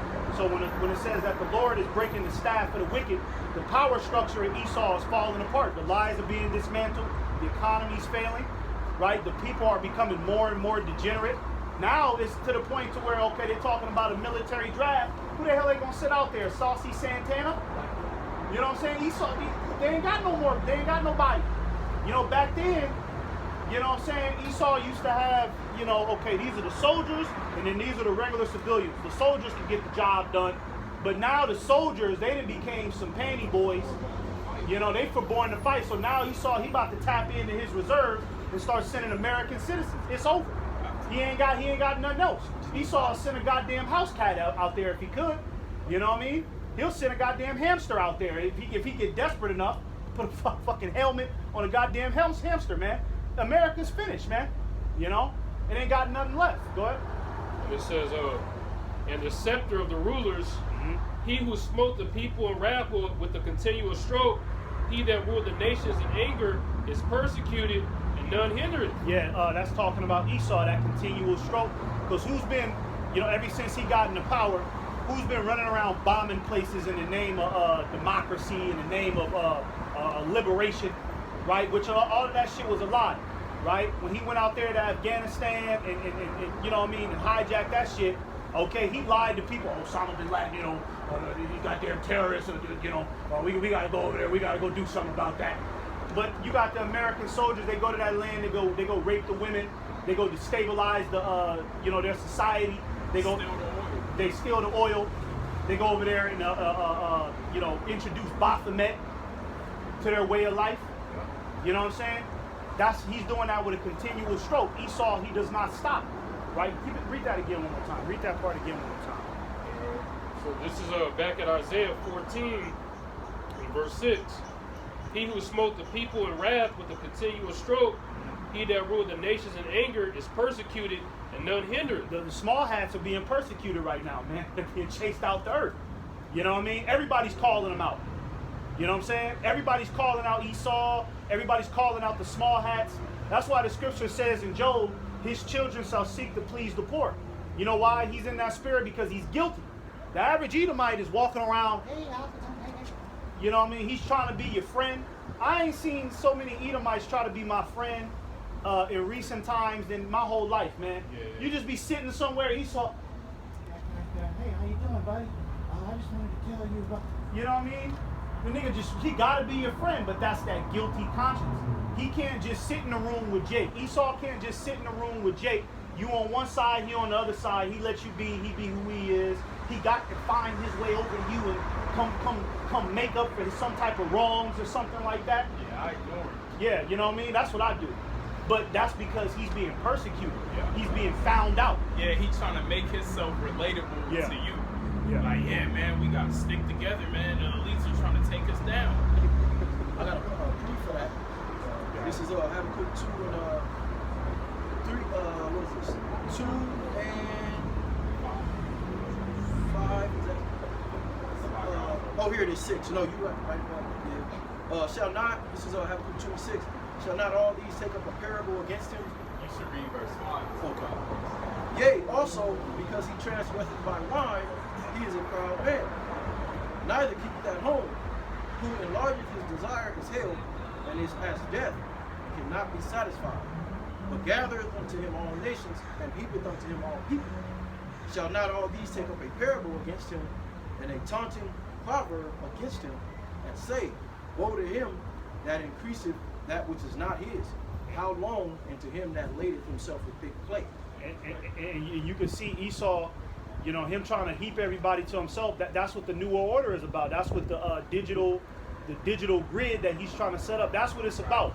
Put micro technology inside of you, control your motor functions, so that way he could try to be God on earth. Yeah.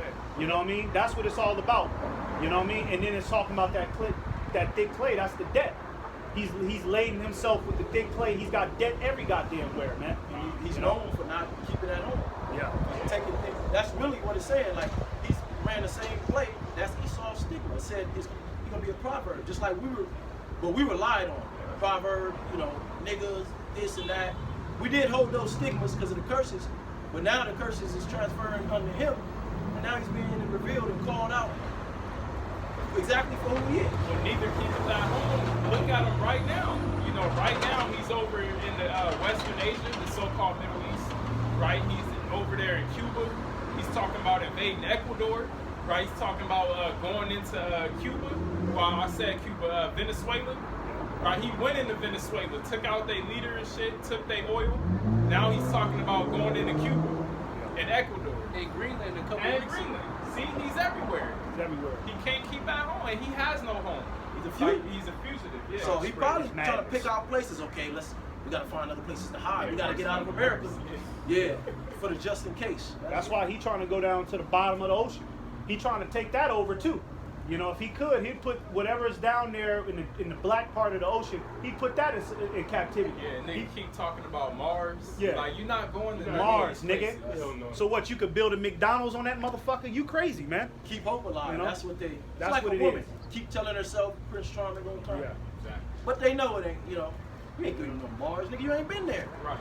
You ain't been to the moon. Yeah. And I'd be terrified to be the first couple niggas on Mars. That'll, you know. Come on, man. You know? This is Isaiah 14:7. The whole earth is at rest and is quiet. They break forth into singing. Yea, the fir trees rejoice at thee, and the cedars of Lebanon saying, Since thou art laid down, no feathers come up against us. And that's talking about when Esau, when he's finally kicked off the throne, it says the whole earth is at rest.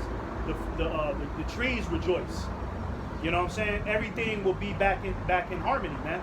Things will make sense again. Because right now, this world don't make sense, right? Because this is, Babylon the Great, the world of confusion, man. All right. So once he's out of the seat of authority, okay, everything will be back in its perspective order the correct way, man. Go ahead. This is Isaiah 14:9. Him from beneath is moved for thee to meet thee at thy coming. It stirreth up the dead for thee, even all the chief ones of the earth.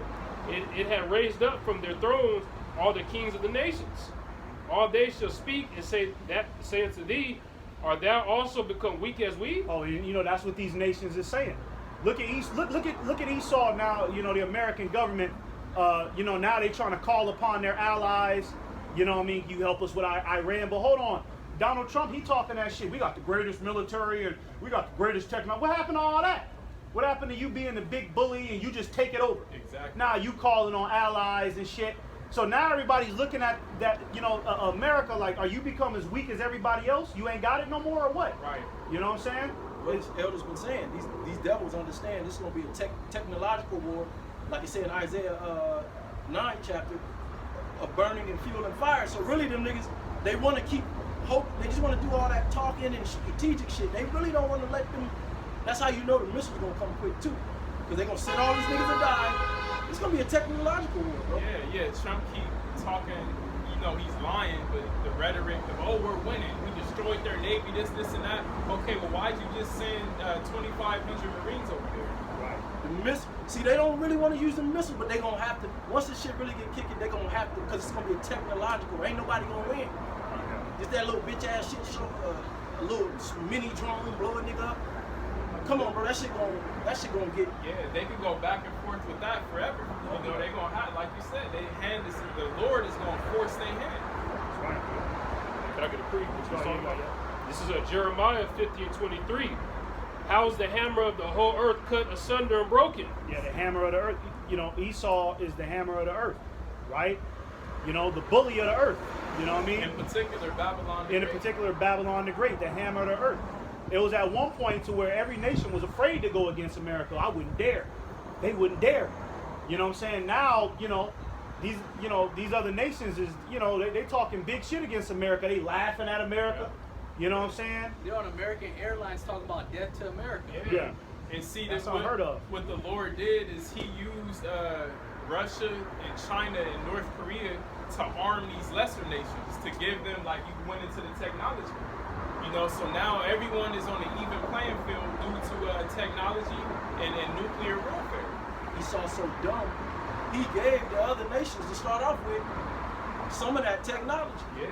But like the Lord said, you live by the sword, you won't die by it. Like, you would have been better just keeping that shit from you.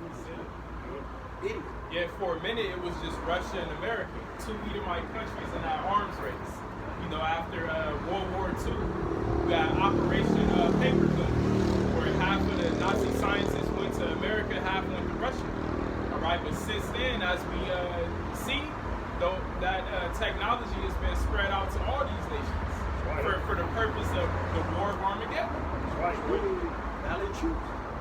And it says, how has Babylon become a desolation among the nations? Okay. How has this place been broken down to the point to where, it's crackheads everywhere. You know what I'm saying? Homelessness.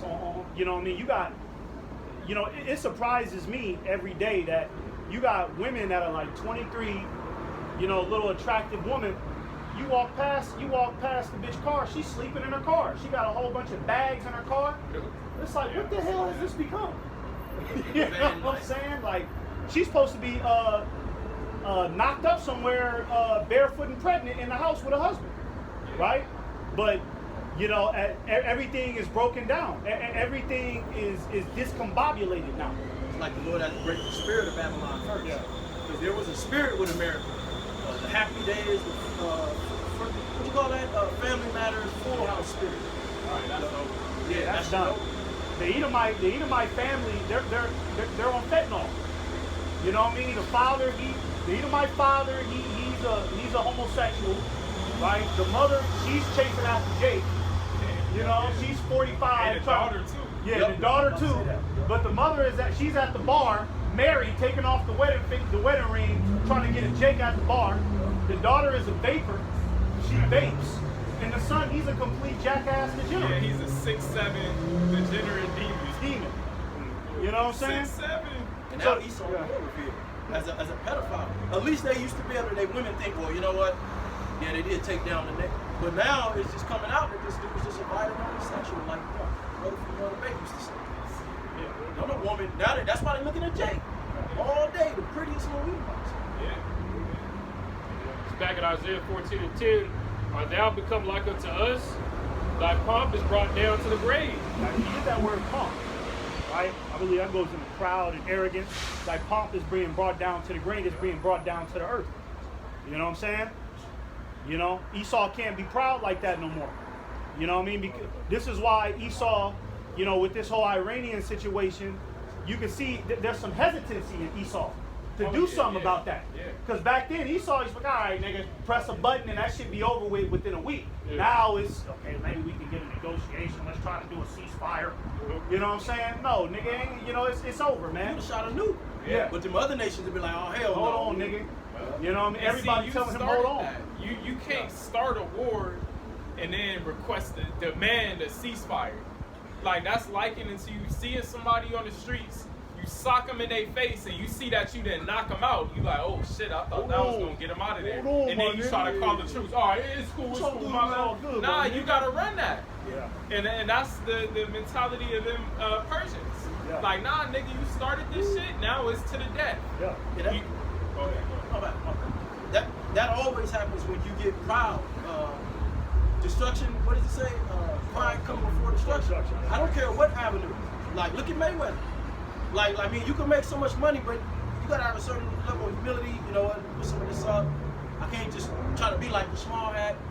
Mike Tyson. Right. You can go in any arena. Once you get to that point where it's like, oh yeah, I'm him. You get slapped. And that's what this devil, hey, the Lord is cold. You know, that's where this devil's at now. All this old tech, I'm sure they got new shit, but they living off that, oh, we're the white man, we put the nigga on slavery, we did. Nigga, Mount you better keep Rushmore. training these. So that Mount, the Statue of Liberty, you know what I'm saying? That bullshit. And even when you look at the past few wars America took part in, they didn't win. You know, Afghanistan, Vietnam, they didn't win those wars. Right. You know what I mean? This is the Hebrew for pomp. It's Gawan, and it means exaltation, majesty, pride. Pride, arrogance, bad sense. Right. So read that again, that verse again. His pride, all right? Esau he exalted himself. Like it says in the book of Obadiah, you know what I mean? You know, roughly paraphrasing, your pride is to the stars, but thence will I bring you down. Right? Your pride is you know, this nigga's pride is outer space, literally. His pride, his little satellite, that's his pride.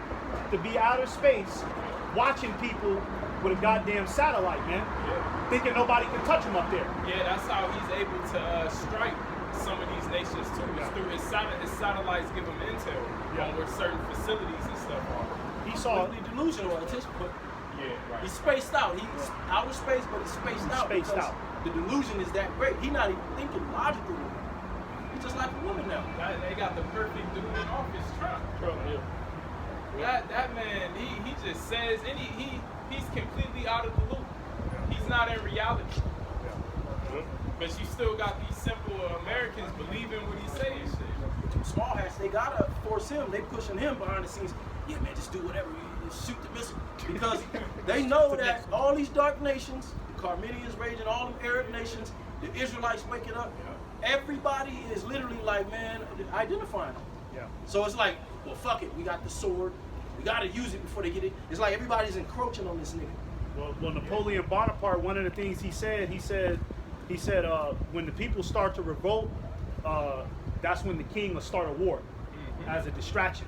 So that's what you see the small heads doing. That's why they go hard with that war, because people are starting to wake up. People starting to call them out.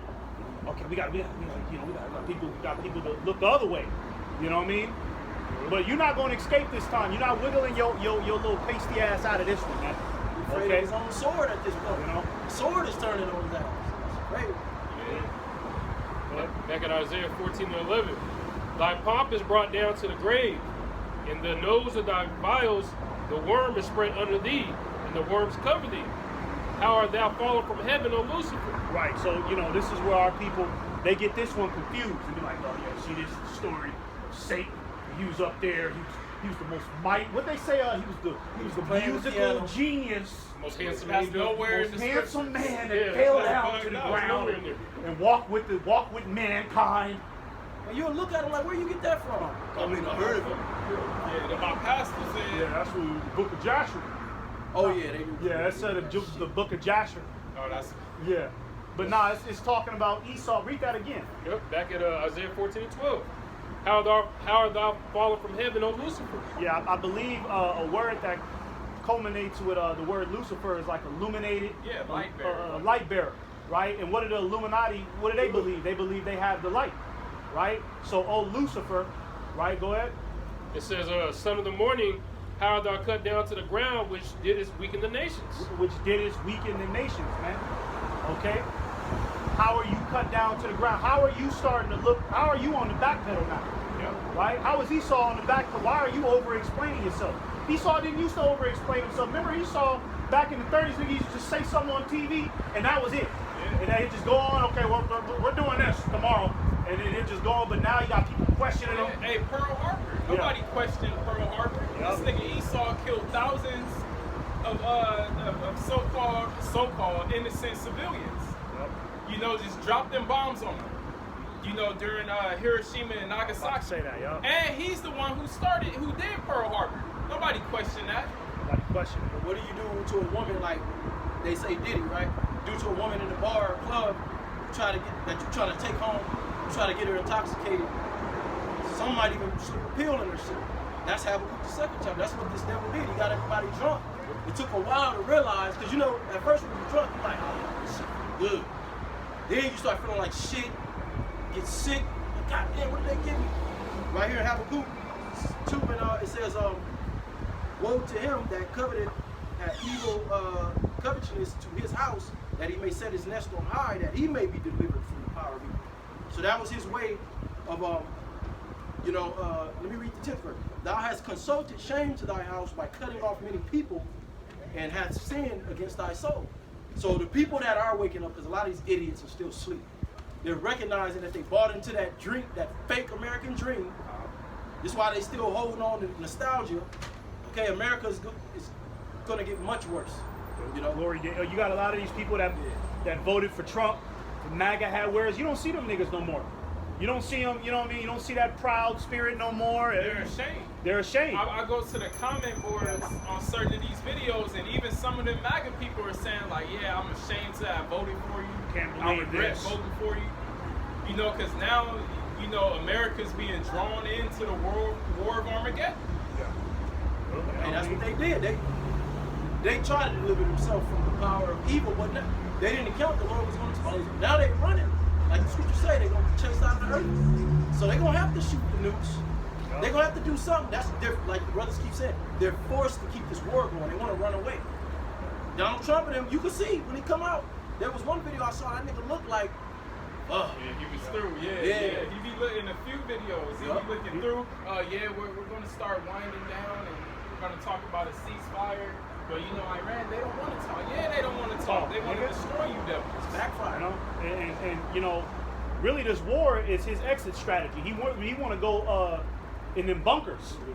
You know, he want to go in them bunkers, and he want to try to hide out from the Lord. And then when the dust settles, he come back out and do it better.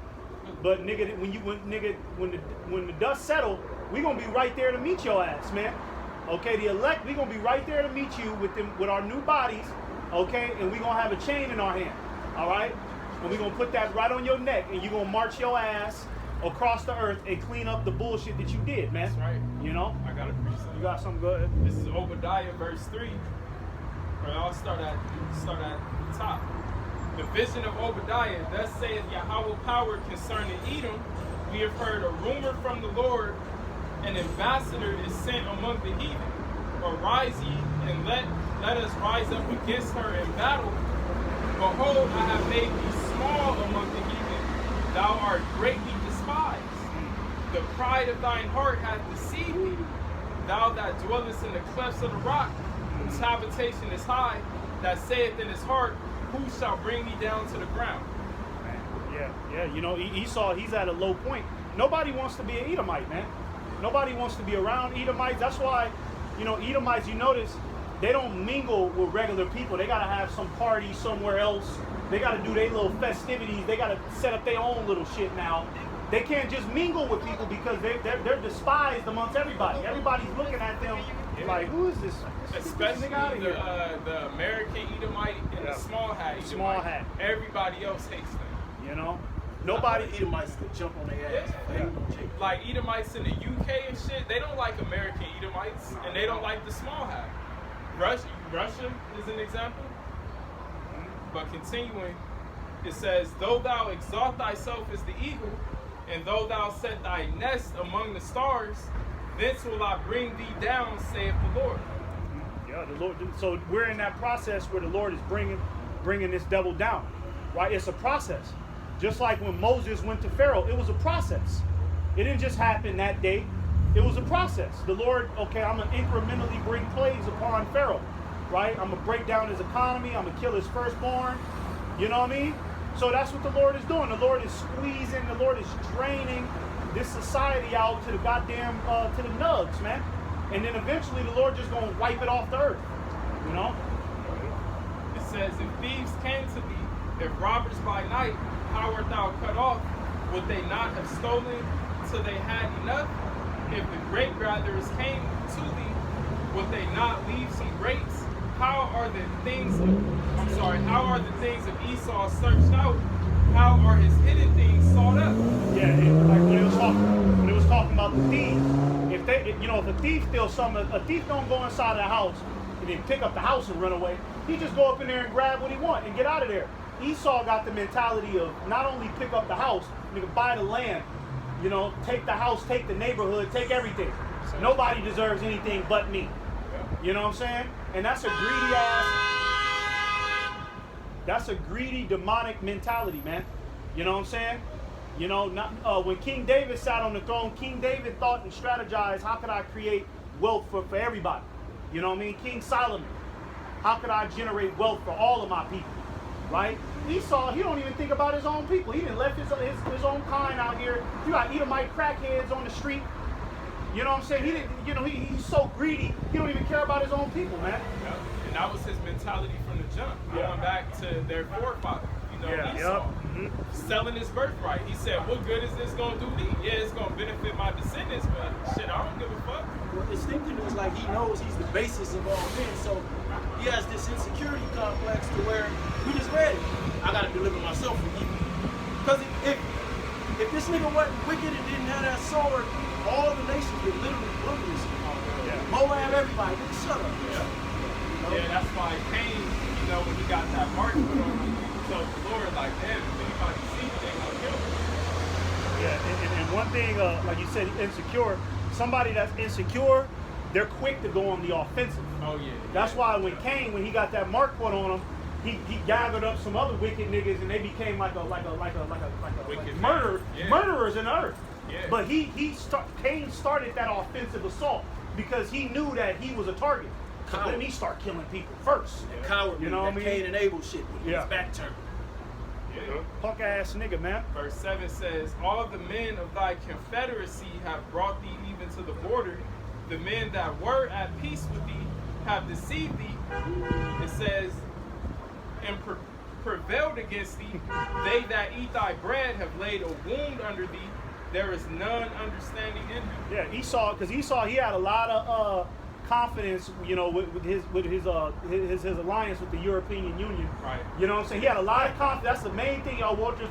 We got an endless amount of soldiers that are at our beck and call. We're ready. Yeah, you know what I mean? Trump now. Yeah, he's uncertain. Yeah, this is disgraceful. All of the billions of dollars we spend on NATO How could this happen to us? But even in Egypt, it got to the point where the Magi's, the magicians, they couldn't keep up with the Lord's plagues. So we kind of seen the Lord starting to take over.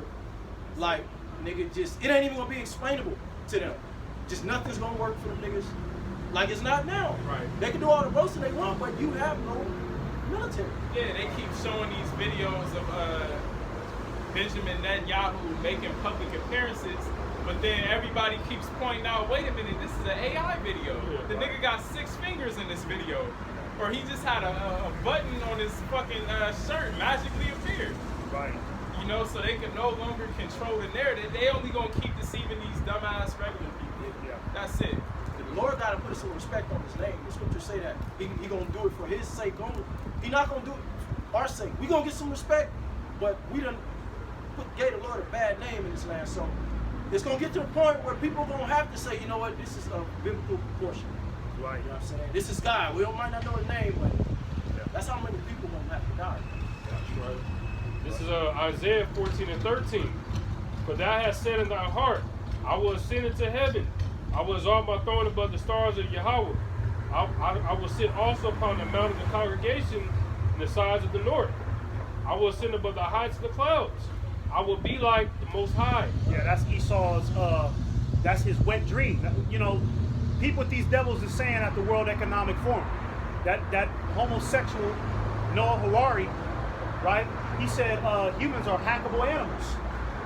Goddamn devil, man. You know what I mean?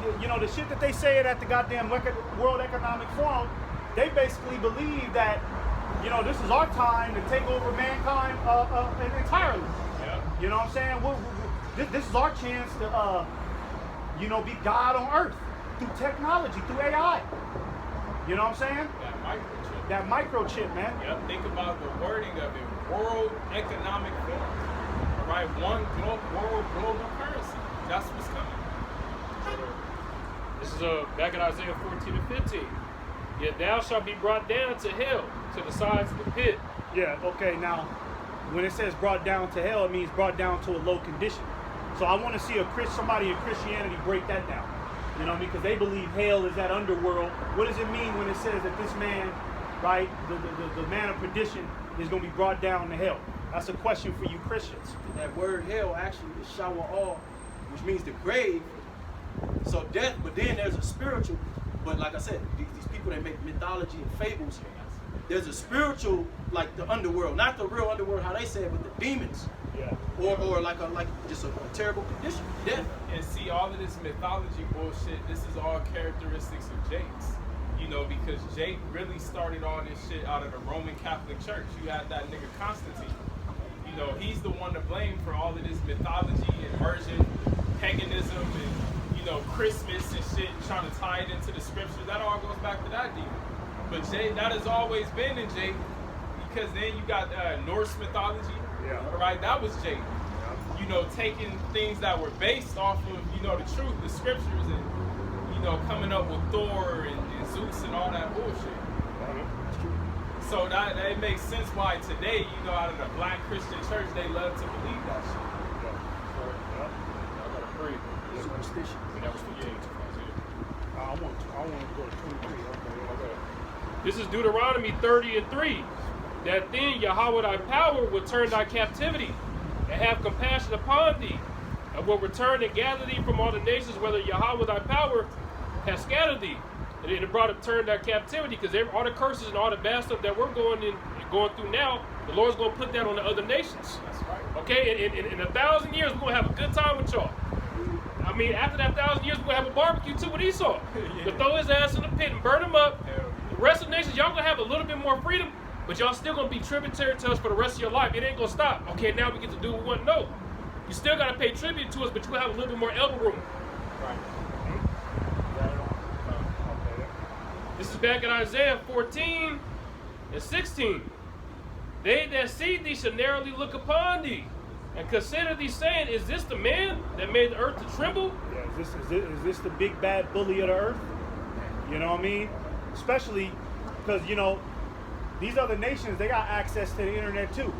Now, how you think these other nations feel when they look at the American military and you got the black woman shaking her ass and making a joke of it all? Right.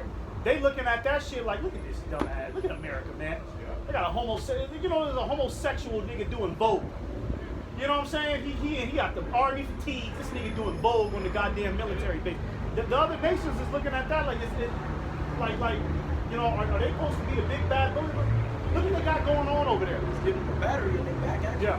You know, it's like, okay, it's time to, you know, it's like the scriptures say, let the heathen be awakened for war.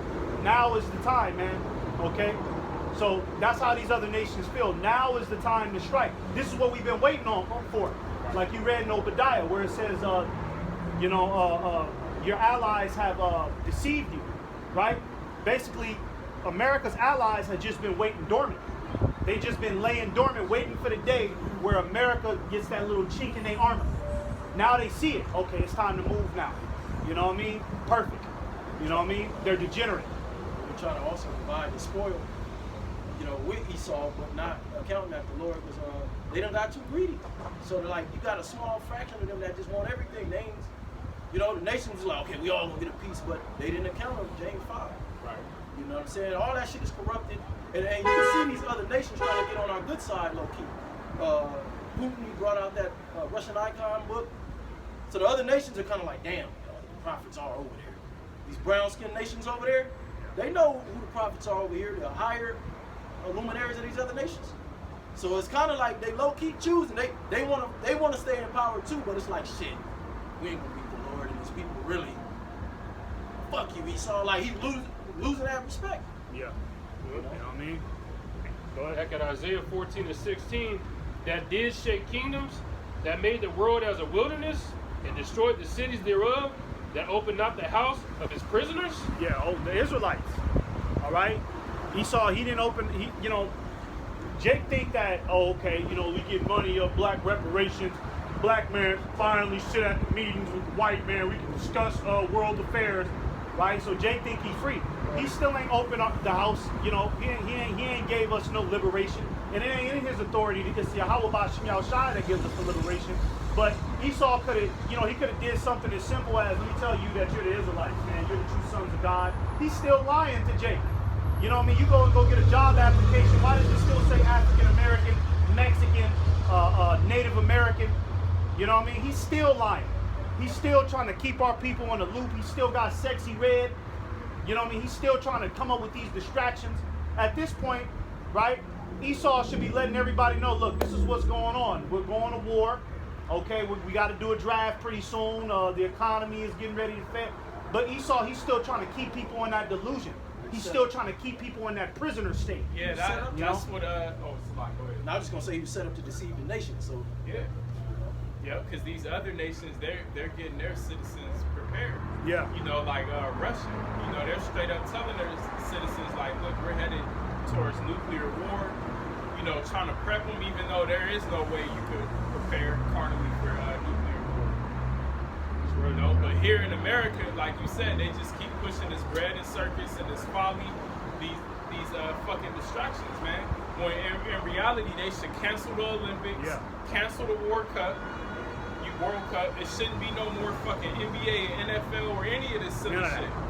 They should everyone should be focusing on the reality of where this place is headed. saying it for years.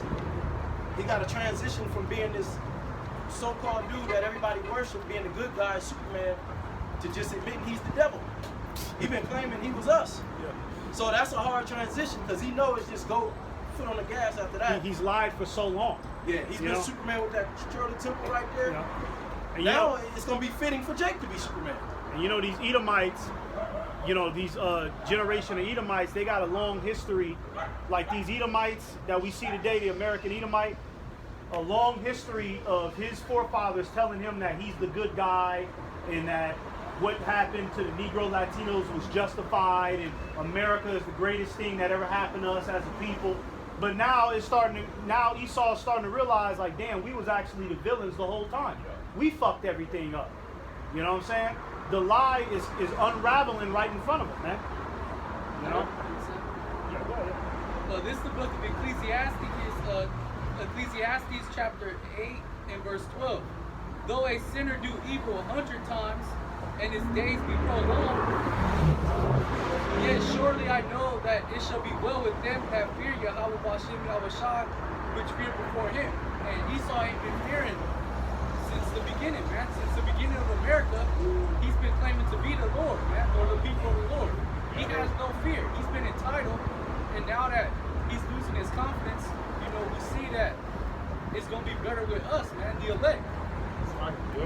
Well, put that bait out there. It was too shiny to resist. The Lord kind of turned his face from us and let the devil do. Everything was glittering and gleaming, not accounting like, nigga, this is a harsh ass penalty you gonna get. Especially when that bubonic plague came across Jake, that Black Death plague. Esau, palaces. That nigga was grinning from ear to ear. It's like, now's my chance. You know what I mean? He seen Jake get that plague. Now's my chance. You know what I'm saying? Built up goddamn that demon Roman Empire. That was a dream come true. The scriptures go into how the enemy speaketh sweetly with his lips. He always the first one there, acting like he want to help, but in reality, he behind the shit. He'll release an airborne disease like the 19. We got vaccines ready. How you got a vaccine ready the same day? It come out. Fuck demon. By 3 p.m. they got a vaccine ready. They've been working on this shit for years, man. Some dude already did the math. He said it would have took over 10 years when they came out with that shit. For how many billions of people they said it was gonna reach, it would have took tens of years to actually come out with that. So that shit already was made. And I go back to what I was saying in the beginning of camp. I was talking about Haman, right? And it reminded me, I'm like, this nigga Haman was a goddamn demon because You know what I mean? When Esther summoned him to the banquet so that way she could deceive him and get him put to death, he was sitting there trying to kiss Esther's ass. But in the same way, he trying to destroy Jake. He trying to kill Mordecai and kill all the Jews. But then he'll go in front of Esther and why Esther daddy? You know what I mean? That's Esau, man. He always got something wicked in the back. Never trust thine enemy. Never trust thine enemy, man. That's why the Lord told us to pass down in Deuteronomy, generation to generation, how I delivered you from the Egyptians. Read the book of Judges. We were supposed to always know, look, these nations, they ain't for you. But somehow we didn't pass that down. We didn't pass down that, just off that alone, to this day. And you know the Lord, who he is, he delivered us from the Egyptians. We lost that a long time ago. Right. So Jake, the scriptures say, never trust thine enemy. That's right. Jake's supposed to already know, like, oh, nah, fuck that. These nations, we are the Israelites. It ain't ever sweet with them. You know? Yep. This is Isaiah 14 and 18. All the kings of the nations, even all of them, lie in glory, everyone in his own house. Read that again. I didn't hear what it said. Read that, just that part again. Isaiah 14 and 18. All the kings of the nations, even all of them, lie in glory, everyone in his own house. But thou art cast out of thy grave like an abominable branch. Like an abominable branch. Okay, you're sick. You Edomites are being found out to be sick. You're the sick ones of the earth. Especially with that goddamn that pedo situation. That was bad, man.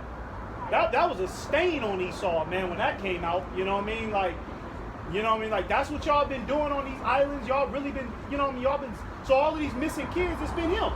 Oh, yeah. You know what I mean? Have you seen me on the milk carton? Esau been shifting the blame on that. Oh, it's just been some weirdo in the neighborhood that's been watching kids. We got him on the sex offender list. He's taken care of. Don't worry about it no more. It's his ass. He's the one snatching the kids and sending them all over the world, fondling them, right? And it go deeper with that. He's torturing people for fun. Like that show Squid Games, he got that going on. He got the movie Hostel going on. Okay, this man's wickedness is deep, man. All right, you looking bad right now, man. And pretty soon, Esau, he just gonna have to say it. I'm the devil, man. But I believe he gonna wait till he get that chip inside of people, right? And then he gonna, all right, well, listen, y'all, all right. If you just look at the presidents in general in the last 10 years, the perverse spirit that's in Babylon is so normalized. You got old men. Nobody ever looks at this, how childish these old so-called Edomite white men. Really, if you think logically, you'd be like, something wrong with these people. You said they're sick. They're truly a sick people. A 70-year-old, 60-year-old man don't act like, but it's normal to these people.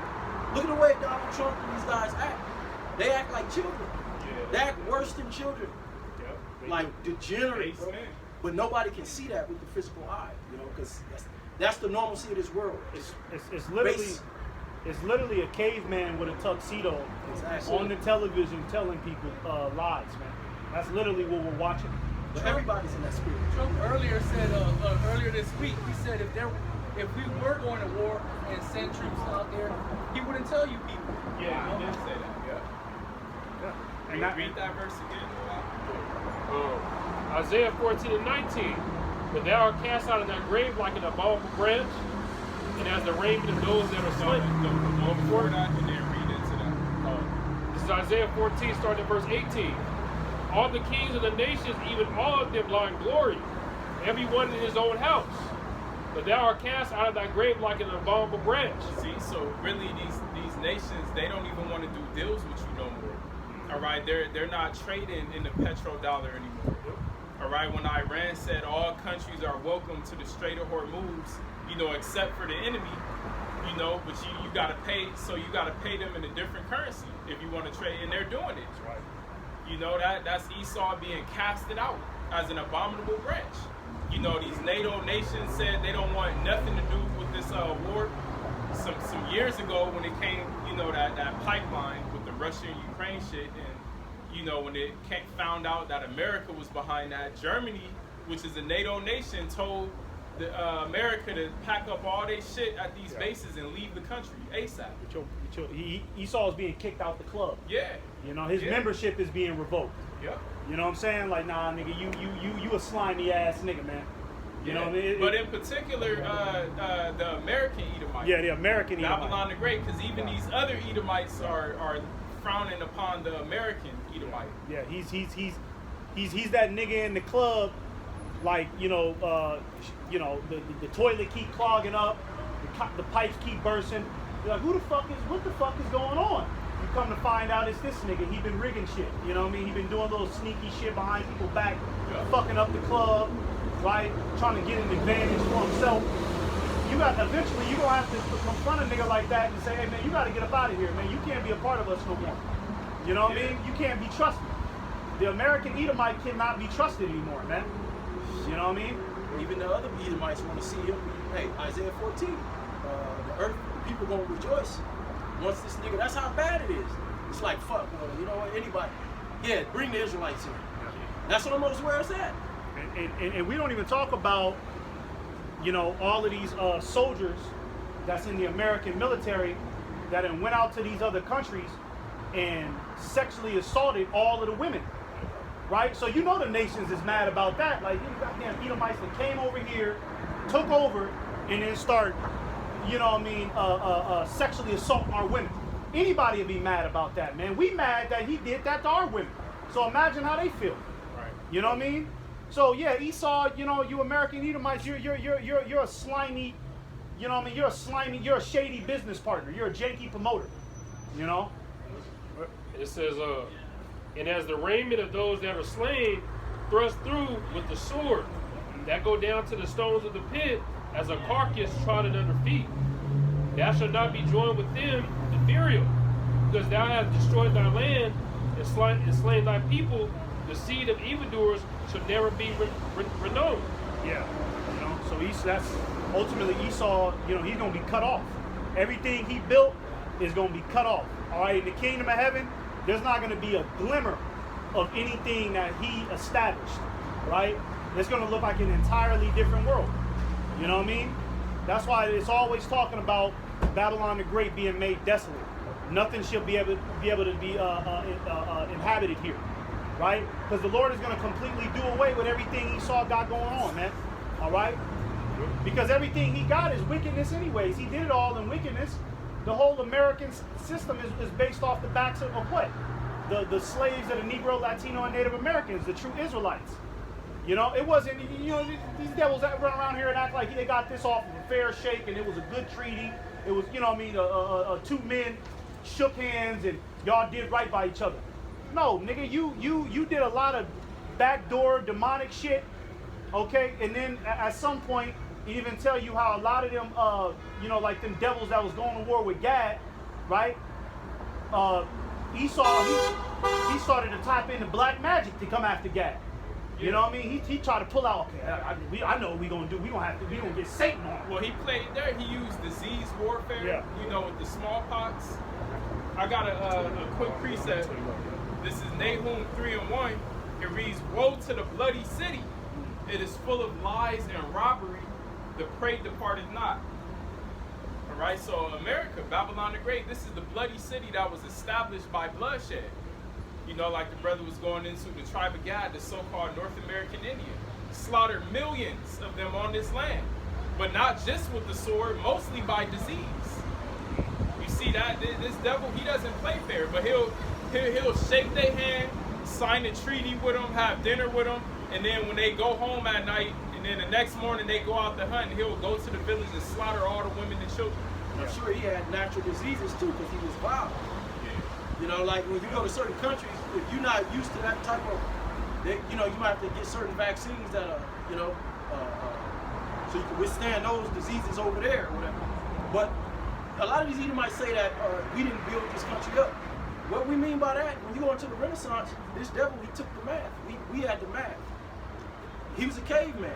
So we did, everything can be attributed. Technology, it all go back to the math. The music. The music is math. So yeah, we're the form of all things. So yeah, that's really how this nigga got on. I got a precept, which you just said. This is Numbers 35 and 33.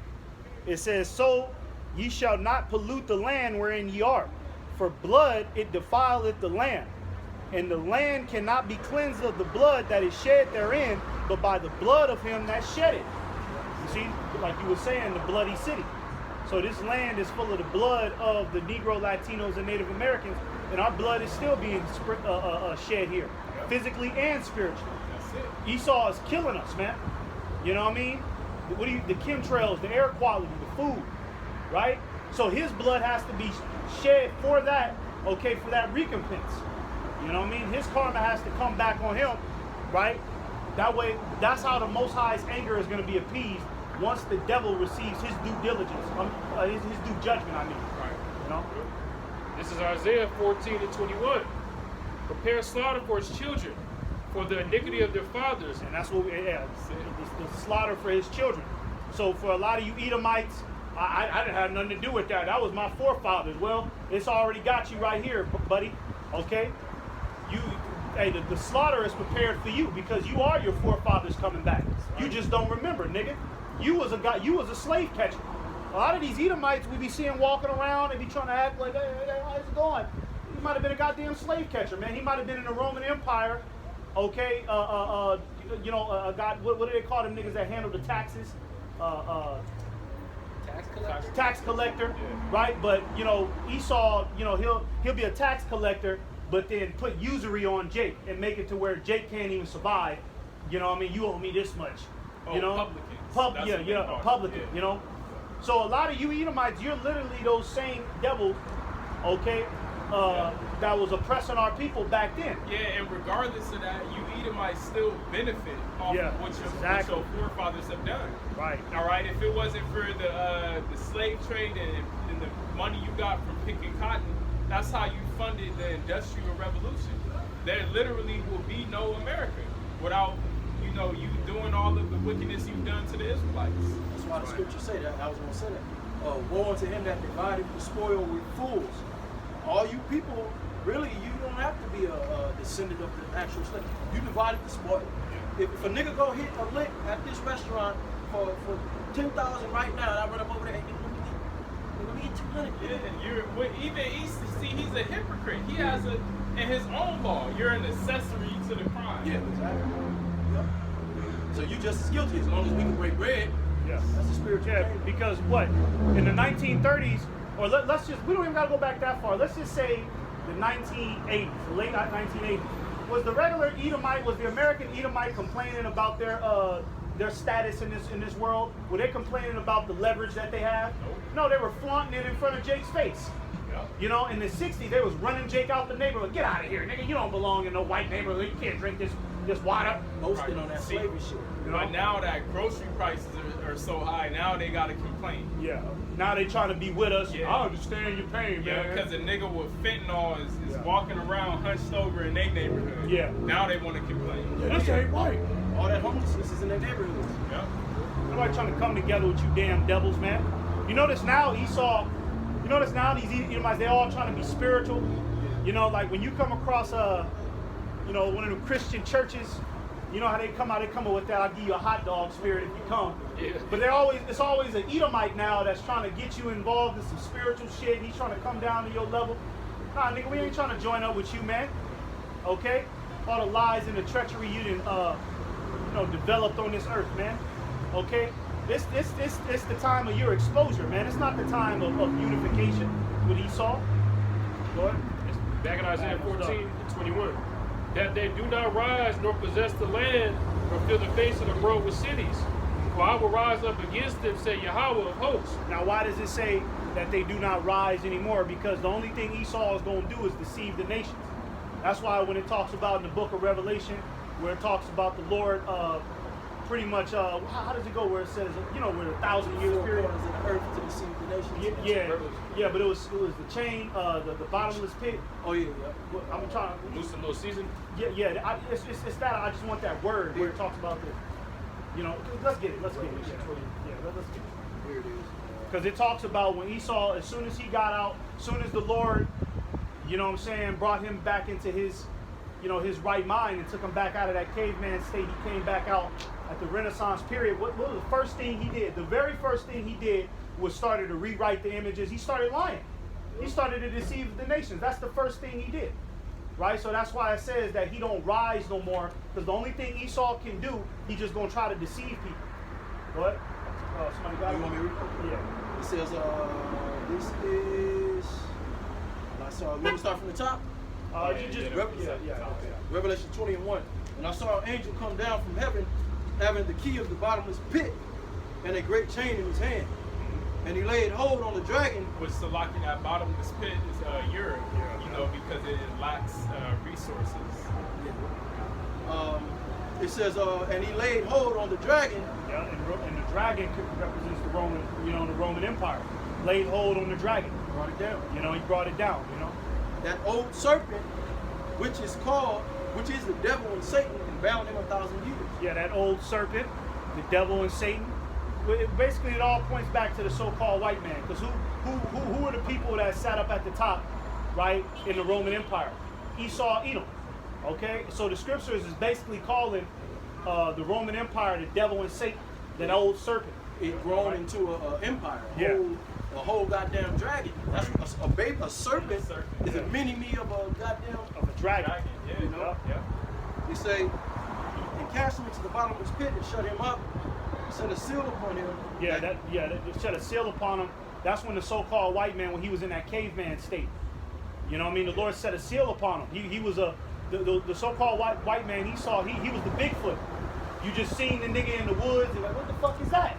You know what I'm saying? First verse it said he put a chain on him. Yeah. That represents slavery. Yep. And then, and a pit is land. I forget where that scripture's at. The Lord's favorite pit is the land of Israel. That's right. It says that he should deceive the nations no more. It says, and set a seal upon him that he should deceive the nations no more. Yeah, and that's it. I think that's all. Until that 1,000 years fulfilled. Yeah. So that whole everything started with the Greek. That came with the Renaissance. When he was in slavery, he couldn't go throughout the earth and say we are the beginning of everything, because that was a goddamn lie. The Renaissance period, it was literally Esau taking all the knowledge of the Hebrew Israelites that was already there, and he had ample time to study that, to even go to the Israelites that he put in slavery and say, look, I need you to teach me this. How did you do this? Break down. What do you think the colleges come from? They were all biblical institutions. Yeah, Cambridge, Oxford. So he was able to say, all right, well, look, you're going to teach us this, nigga. You know? And it was nasty, too. That's where with perfume. That's where they get that shit from, because when they would get married, they wash themselves during that time, they wash themselves once a year, but they would mask themselves behind the perfume. Even in ancient Edomite queens, they thought that the shower was like death, so they didn't like shower, they stunk. We had to show them, they wash your ass, okay, you can talk like this, and then it talks about the scriptures that he should be come preaching by you. If you give him a chance, he'll take over again. Just like when the Lord removed the seal, he took over again. That's going to stop. Yeah, that was the point where it said, deceive the nations no more, right? Because that's all Esau, that's all he's good for. He's a deceiver. That's why he's the devil. You know what I mean? That's all he wants to do. And you can even see that in the regular Edomites, man. You ask them, ask a regular Edomite about the Bible, and he just, it's like he gets into a trance of lies right in front of you. It manifests right in front of you. Remember that dude in Monrovia, Lynn? Remember him? You know what I mean? Remember him? Remember he could not stop lying right in front of our face. Come on, I don't know. I'm talking about when the mermaids came out of the water. You know what I'm saying? Oh, this was back in the day, Yeah, it was a white nigga. Edomite, Oh, yeah. that dude? Okay, yeah. I done worked money out of here, man. Yeah, Like I was Edomite. from work. I had that nigga give me some money 2 times. Yeah, he's a goddamn devil, man. But Esau manifests a lie right in front of your face, man. Demon. And won't give a damn. He'll put a smile on his face because that's all he's good for, man. Okay? He was set up to deceive the nations. All right? Go ahead. Back in Isaiah 14 and 22, it says, and cut off from Babylon the name and remnant and son and nephew, saith Yahweh. I will also make it a possession for the bitter and pools of water, and I will sweep it with the besom of destruction, say Yahweh of hosts. Yep, and that's the nuclear missiles, right? The nuclear missiles is going to make it to where nothing can be inhabited here but the animals that can survive that type of radiation. You know what I'm saying? But ultimately America is going to be leveled out. It's going to be destroyed. It ain't going to be nothing. It ain't going to be nothing to see here. It's going to be a dark pitch, a dark ass gloomy world, man. The Lord might have a permanent like dark cloud over it that just stays over the land of America, just so it always just looks dark and just rotten. You know what I'm saying? Because the Lord is going to make an example of this place of this is what happens when wickedness spirals out of control. You know? So you brothers can go ahead and take over. I'm going to go to the store real quick. You brothers, you got it. I got this pre right here. This is Second Ezra 11:39. Are not thou it that remainest of the four beasts, whom I made to reign in my world, that the end of their times might come through them? The fourth beast, that's talking about the Roman Empire. Okay, and it says whom the Lord made to reign, because the Lord is in control of who reigns and who doesn't. Okay, and it says at the end of their times might come through them. They're going to get destroyed by the missiles that they created. Okay, in the book of Isaiah, it says that the Lord created the smith. The Lord did this on purpose. He put the spirit on Oppenheimer and all them other scientists to make the missiles so they can bring down their own damn kingdom. That's how stupid Esau is. He think he got the upper hand, but in the background, the Lord is pulling all these strings for this very moment that we at now, the moment that we're going to. The total destruction of Babylon the Great. The scripture said the earth is going to be burned in his presence because the earth needs refreshing. It's dirty, it's filthy right now. Chemtrails all over the place. When we rule, the earth is going to be refreshed in a better state than it is now. It's not going to even look the same. That's right, Ezekiel 38, 36. I'll get this real quick. It says Ezekiel 36 to 33. It says, thus saith the Lord Yahweh, in the day that I shall have cleansed you from all your iniquities, I will also cause you to dwell in the cities, and the waste shall be builded. Yeah, because our land is going to be destroyed. You small hats, Palestinians, you're going to enter into World War III, Armageddon, and totally be decimated. All right, and the cleansing starts now with this word, you know, and the desolate land shall be tilled, whereas it lay desolate in the sight of all that passed by. So that land is clearly desolate. You know what I'm saying? It's just desert, dirt, and rocks. It says, and they shall say, this land was desolate and it's become like the Garden of Eden, and the waste and desolate and ruined cities are become fenced and are inhabited. So the Lord is saving the best, you know, for last, saving it for us. There's something you said that made me bring this out. Because the city's going to be wasted by the missiles. Oh yeah, yep. Yeah. It says, then the heathen that are left round about you shall know that I, the Lord Yahweh, will ruin places and plant that what was desolate. I, the Lord, have spoken it and will do it. You know? So, hey, it's going to come a day where the nation's going to know, like, damn, we was tripping. Yeah, we were in derision. We was bugged out. Yeah. We're going to be set up. The land going to be green. It's going to be like paradise. It ain't going to be no fucking staleness. Everything going to go to the full max. And then from out of Zion, everything else going, the whole earth going to turn back into a paradise. And that's originally how it was supposed to be. And that's what Eden means. In Hebrew, Eden means a joy of paradise. Okay, the whole earth was supposed to be a paradise, but under the rulership of Esau, it's shit, man. Plants dying everywhere. He killing all the animals, trying to make them extinct, splicing animals together, not even giving the land a land Sabbath. Okay? The earth is going to go back to its original state, paradise. And I got something else. This is Psalms 49 and 11. Their inward thought is that their houses shall continue forever, and their dwelling places to all generations. They call their lands after their own names. And that's how these devils think, like the brothers got earlier. Okay, they're going to go in them bunkers, and then they think they're going to come out, and then they just continue. They're going to continue their family line, just continue everything the way that they've been doing. Keep naming George Washington Street. Okay, keep naming shit after themselves, but when they come out of them bunkers, they ain't gonna have to come out. We gonna go in there and get them. And that's pursuing the prophecy that says that they're gonna be scared of the face of the land. Roughly paraphrased, they're gonna want the rocks to fall on them.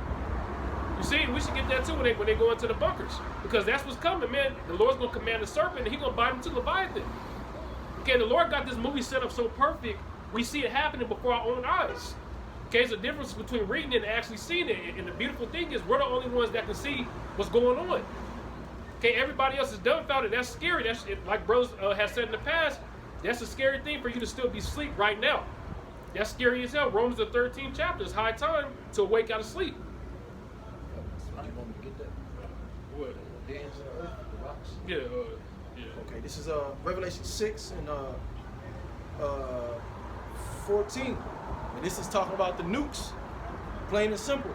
And the heathen, and the heathen. And the heaven departed as a scroll when it is rolled together, and every mountain and island were moved out of their place. It talks about the heavens being departed as a scroll, because that's the image that John saw.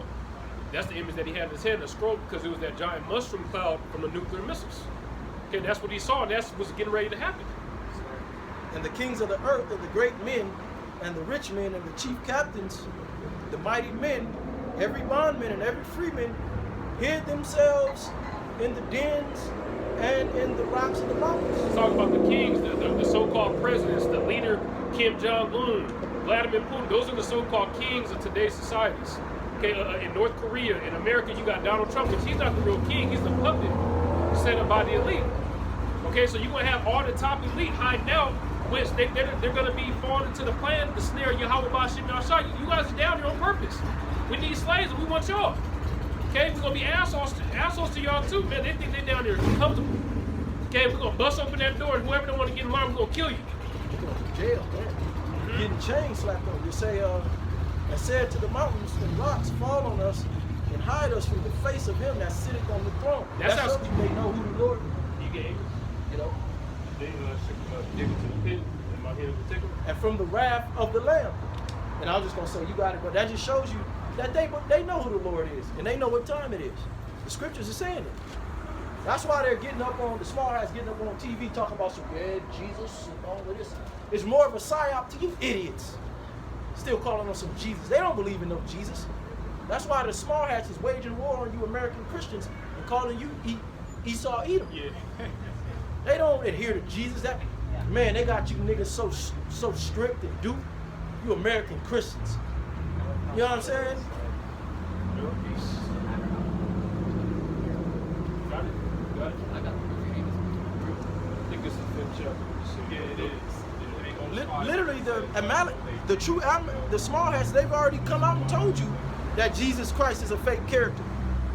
All right, but they keep using that on you idiots because you people ain't got nowhere to run. You got nowhere to hide. You got nowhere to run. So they just gonna keep pulling that Jesus out. You know, because when they start persecuting the prophets, that's gonna even stir you further away from the truth. Because you're gonna say, "Oh nah, who is this Yahweh shot?" Yeah. You know. Edelman Zagba did a lesson not too long ago. He went to his family's house and he said they still got the pictures of Caesar Borgia. They still got the images in it, the cross.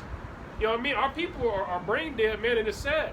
Because it tell you in the book of Daniel that some should wake up to everlasting life and some should wake up to everlasting shame and contempt. Man, that's the 2/3 of our nation. By the time they get a clue, shit, you're going to see a missile coming down. The Lord going to take the blinder off at the last second. You're going to be like, damn, they was right. I like we always say, that just proves you're not really seeking the Most High. Because the scriptures say, study to show thyself approved. Yes. If you put a little bit of energy, it might take a couple months, it might take today, it might take next week. The Lord going to start showing you shit. You're like, oh shit. That show, they just bullshit. They just got this, but you're not even into it at all. Yeah. JC in 2026? Crazy, bro. That's crazy. It's all kind of information. Cesare Borgia, like, niggas will quote the medieval time, oh yeah, see, we was ruling, but you still calling on Jesus Christ though. That's part of the Renaissance. You know, that Jesus Christ character. So Jacob, It's a stronghold. yeah. They don't even know where Jesus Christ comes from, though. You know what I mean? Going all the way to Ptolemy. They don't understand that. They just start worshiping a God because their mom and dad do. You know, it takes real faith, like the Lord told Abraham to get away from his family because they was idol worshipers. Get thee from thy house, and it takes faith. Man, we had to break away from our families. Our families all hated us. When I first woke up, I thought my mama and dad was gonna get. They looked at me like I was a psychopath, man. They looked at me like, nigga, what? Turned into a basketball game that quick. Yeah, I'm tripping because I thought, you know, my mom was supposed to be this uppity, I got the doctorate, this, the that, 3 PhD. You know, I thought she'd be proud of me. Okay, you ain't no weed smoking nigga. You know, you ain't that nigga you was. Shit, she hate me even more. Because she always, okay, you gonna grow up, you're not gonna be no thug nigga. But I'm not that. So what's the problem now? So now I'm thinking, damn, if I was smoking weed and what up though, mama, and all of As that. long as you was making money. Yeah. That's exactly. really what it's about. Even if you are the same brother that you are today, but you was making money, that is what makes the difference. Yeah. I tell her That's that too. all it is. I done told her that about 5 times. That see, if I was making good money, me and you would have a relationship. Oh no, Diego, how could you say that? It's Nigga, that's true. what it is. Yeah. Yep. But see, Slocky, go ahead. No, go ahead. You know, these people, it just shows how deceived they are by this devil because it's not even real money. It's monopoly money. It's fake. That's why we gotta keep striving with wisdom. I was thinking about that yesterday. Really, the Lord is really watching us in all these situations, how we gonna use wisdom. But like the scriptures say, wisdom add more life. Like we want to live. We don't want to. I mean, who wants to die? Even we want to make it. But the best chance we got is to just keep dealing with wisdom, which is patience. You know, we deal with road rage. We deal with niggas on the job. We deal with just keep using wisdom because the spirit got us covered. Yep. It be making, bro. I'm not even surprised anymore. Everything just works out fine. Even when I got enemies plotting. Psalms 2. We should just read some of that. Yeah, and real quick, just an example of, you know, Jake in the world. It's a Jake that works at my job, and this dude is older. He's closer to 60. He might be in his like late 50s, but he's close to 60. But he told me about a settlement he just got for $50,000, and the nigga talking about he about to go buy a Maybach. And I'm sitting there thinking like, nigga, your old ass with $50,000, what you thinking about is a Maybach? That's crazy. Because I would be like, shit, I'm about to work less. Yeah, I put right. that shit up and be chilling. I might go to work 2 times a week. Give me a part-time. And see, he might be working more. He looking for overtime and shit. Because he don't know what's the end. And he got to keep up and maintain that Maybach he about to buy. See, Jake is simple and stupid. Man. He not 50,000. You're not gonna invest. You know, even though it's all vain, but you know, an Edomite come up on 50,000. You know, he gonna invest it Well, I just to seen multiply it. But the nigga gonna blow it on a Maybach. I just seen a nigga come into he went into some type of pawn shop with a thick, you could tell he stole it. A thick gold chain. That motherfucker was like this. At least dude could buy some gold. That ain't gonna save you. But before this shit collapsed, what the dude did, he went to I'm not lying, he took this thick gold chain to a pawn shop. The nigga said, look, I can't give you like the full price, but are you cool with 90,000? Nigga sat there and cashed, and even in the comments, you're like, yeah, that nigga happy because he stole it. You can tell he stole it.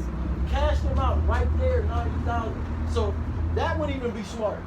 I would get on offer up and shit, go buy all them niggas that's selling their gold, and I'll go take that bitch because an ounce of gold right now is like $4,000. An ounce is like that goddamn shit, you know? But Jake's so stupid. Bro, we at the end. Jake think they got all this time. That's what it is. Because you could have a cushion. I would take that, do what I got to do for the Lord, and then just, you do got to spend it because this shit is over. You know what I'm saying? But I don't know Maybach. Right. Salaki, I wasn't trying to talk shit. No, I mean, you know, that's just an example. You could still, even though the money is fake and shit, you come up on 50,000 a day, you could still put it to a positive use, Yep. you know, or a beneficial use. The vanity, that's just complete vanity.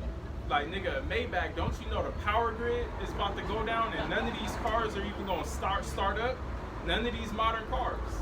Man. But see, Jake, once reality sets, it's gonna be too late for Jake. Trust in Egypt. All your counsel, you're getting your counsel from all your enemies. That don't even, logically, that don't make sense. And that's the importance of us coming out here. You have an alternate, what, you gonna go to Fox Media? People are waking up that they're being lied to, but they still don't want the truth. You know? This is, After he does that, That covering is a cover. This is the book of Amos, chapter 9 and verse 2. Though they dig into hell, then shall mine hand take them. Have you not seen on social media recently? You got these rich Edomites talking about how they got $1 million bunker, $2 million bunker, $3 million bunker. And you even got celebrities doing it too. That's even if they make it to the bunker. But you got the elites talking about how they got bunkers. They said Bill Gates got a bunker in every mansion he got. You know, clearly they know a little something. Okay, that's what this is talking about. They're digging the hell. They're going to dig into those underground bunkers. They're going to go into it. We had that bitch, even Kim Kardashian, talking about she got one with. Come on, man. It's over for her. Right, she showed her little storage of canned goods and shit. Come on, I think it's gonna be some movie shit. And they didn't deceive the bitch like Kim Kardashian because she still got a bunker in America. Yeah. So she's deceived. Yeah. Right. You know what I'm saying? Rick Ross, he said he got a bunker. You know, he got them niggas building bunkers in America while he Right. He'd run off to Sweden or Switzerland somewhere and build his. You know. Because they know what that radiation do. That radiation, I was just watching some. That radiation, no joke. You'll be fine today. Like you come up, you'll be fine today. Okay, I'm gonna go home. Literally, all your DNA, it starts to follow. It's just you just turn into fucking juice. Right, and see, those studies are from those atom bombs. You know, these hypersonic, the actual nuclear missiles with that uranium in them, there's no way you can even test those. You know, because it's just too destructive. It's theory, yeah. Well, there's a war on uranium right now. You know, out in the Middle East, they're fighting for that too. They're not really talking about that too much, but they're trying to get some uranium. Yeah, and the point is that once those nuclear missiles hit wherever they're set, there's no survival. There ain't no, oh, I'm underground, but I'm gonna pop back up. No, it's a wrap. Hey, but you know what? You said it. They got some of the missiles that's theory. They gonna work. It's the Lord's Spirit, but it's so powerful. You can't even test it. You can't test that. Yeah, no, there's no way. They only test the delivery system of it, like the hypersonic missile. See if it can reach. Right, without the fucking actual, you know, elements in it that'll cause the destruction. You know, but like what you going into, like the radiation, those tests are done from the atomic bombs that was dropped on Japan. And even that is fucking devastating. Like you said, your DNA, this shit is through. DNA keep us stuck together. Everything broke. Just imagine that. Your body can't heal itself and it just unwires. You just start melting. That's fucking crazy. Yeah. Though they climb up to heaven, thence will I bring them down. And Rose has been talking about that during this lesson. They got these space stations. Okay, they so stupid that they think they're gonna be up there in the space station and they're gonna literally see Yahweh Shai driving by and they can give themselves water. And he on his way, he'll be there in about 2 hours. You think the Lord is that stupid? You really think the Lord gonna let you see him and he gonna try to race? Or he saw him, let's hurry up. No, the Lord's gonna bring y'all down. Okay, all the space stations y'all made is in vain. Okay, and even his pride is reached that high to think that he's the Most High. Look at everything he has to do to be the Most High. He got to put a satellite system in every corner of the earth. The Lord just make it happen. He got to put a satellite system everywhere so he can know what you're doing using the chip. The Lord don't got to do that. That's why. It's like it says his eyes are 10,000 times brighter than the sun. It's like you got to So I can see that spirit that the Lord put on Pharaoh, because you're looking at these niggas like, come on, bro, you don't believe that shit for King's Day. Yeah. You know good and well, you already know the chariots can just stop at a dime, nigga. You done shot missiles at them. Like, nigga, you know. But that's that childish spirit. Like, they rich. They after that press conference, they go into some expensive restaurant, go play golf. They haven't really tasted the other side yet. So it's like, come on, we still have some hope. It's like a woman. These women, they have it so easy. They just get pretty, and they live the type of life of a young man that's getting ready to go to the MLB. He ain't went yet, but he a prospect. So these women, they haven't even tasted what we saying yet. It's still like, well, okay, yeah, I hear you. Shit, we're just gonna get pretty and go get the world. The world is our oyster. That's the spirit Esau's in. Just completely delusional. That's that same spirit the Lord put Pharaoh in. Like, nigga, I'm ruling shit. Nigga, what you talking about? One of them pilots that came in contact with a UFO back in the day, you know, he said that he was in the sky one time, the UFO appeared in front of him. He said it was right in front of him, then the UFO vanished, and then in like 45 seconds, the UFO, that same UFO was 200 miles away. And it vanished right in front of him, and then 40 seconds later, that same UFO was 200 miles away. Esau, you don't have a chance against something like that, man. Well, he already came out and admitted the Navy that there's been over 100, and really said, I can't really say no more of this. He said the chariots been taking out niggas, killing them, like military men. They've been putting that shit on the hush. Because we always wondered that, okay, they're showing themselves, like, yeah, it's already been documented. And they gonna really keep that on the hush. So every once in a while, the angels, they'll just take niggas out. Niggas disappear, planes disappear. They talk about that Bermuda Triangle. I wonder what that was about. Ain't that the shit where them ships just disappeared? Yeah. Who knows what could have happened? That could have been a, intervention of angels. Because Esau was probably trying to up to some wickedness. You know what I mean? Lord stopped him in his tracks. Lord just showing them like, nigga, I am above you at all times. That's why he sent that I forget his name, nigga from Africa, not nigga, Simeon Tope. Yeah, I believe he was an angel just to warn him. Go warn Esau like Yeah, that. because he prophesied, bro. He said, you know, in the last days, there's going to be many more like you. You won't be able to stop them. 144,000. That's right. Verse 3. And though they hide themselves in the top of Carmel, I will search and take them out thence. And they got I think it's in Colorado. They got a big military base in there in the mountains. It's called Dove Deep Underground Military Bases. Colorado. Yeah, that look like a nice door for us to break down. Cause if we told you we'll break a big metal door down right now, you're gonna look at us like we crazy. Because we're gonna get spiritual power. So we're gonna go to sock these doors down, and then they levels underground. They ain't just on the first level. They probably 20 feet or 20 stories underground. Miles down. They want to do it to where we can't get them. So it's going to take a great deal of power for us to go and get them. And the Lord is going to do that to showcase His power through us. You know, but then it's got to be coming from the Most High. They're going to know it's coming from Yahweh Ba'Shem Yahushua. Ain't no damn Jesus Christ. You know? I will search and take them out hence, and though they hide, and though they be hid from my sight in the bottom of the sea, then will I command the serpent, and he shall bite them. Esau think he's clever. Okay, he'll put an underground base in India under the ocean and think he on the low key. Leviathan is gonna get you. And it's not just one animal like him in the sea, it's several of them. Okay, they're gonna get you. Anywhere you go, the Lord knows where you're at. Okay, the Lord got the angels watching. The Lord know your location. Okay, this nigga went over here. He went over here. And that's what the Lord's gonna do. He's gonna dispatch us. Okay, go get the Edomites over there. Go get the other heathen over there. That's what we're gonna do.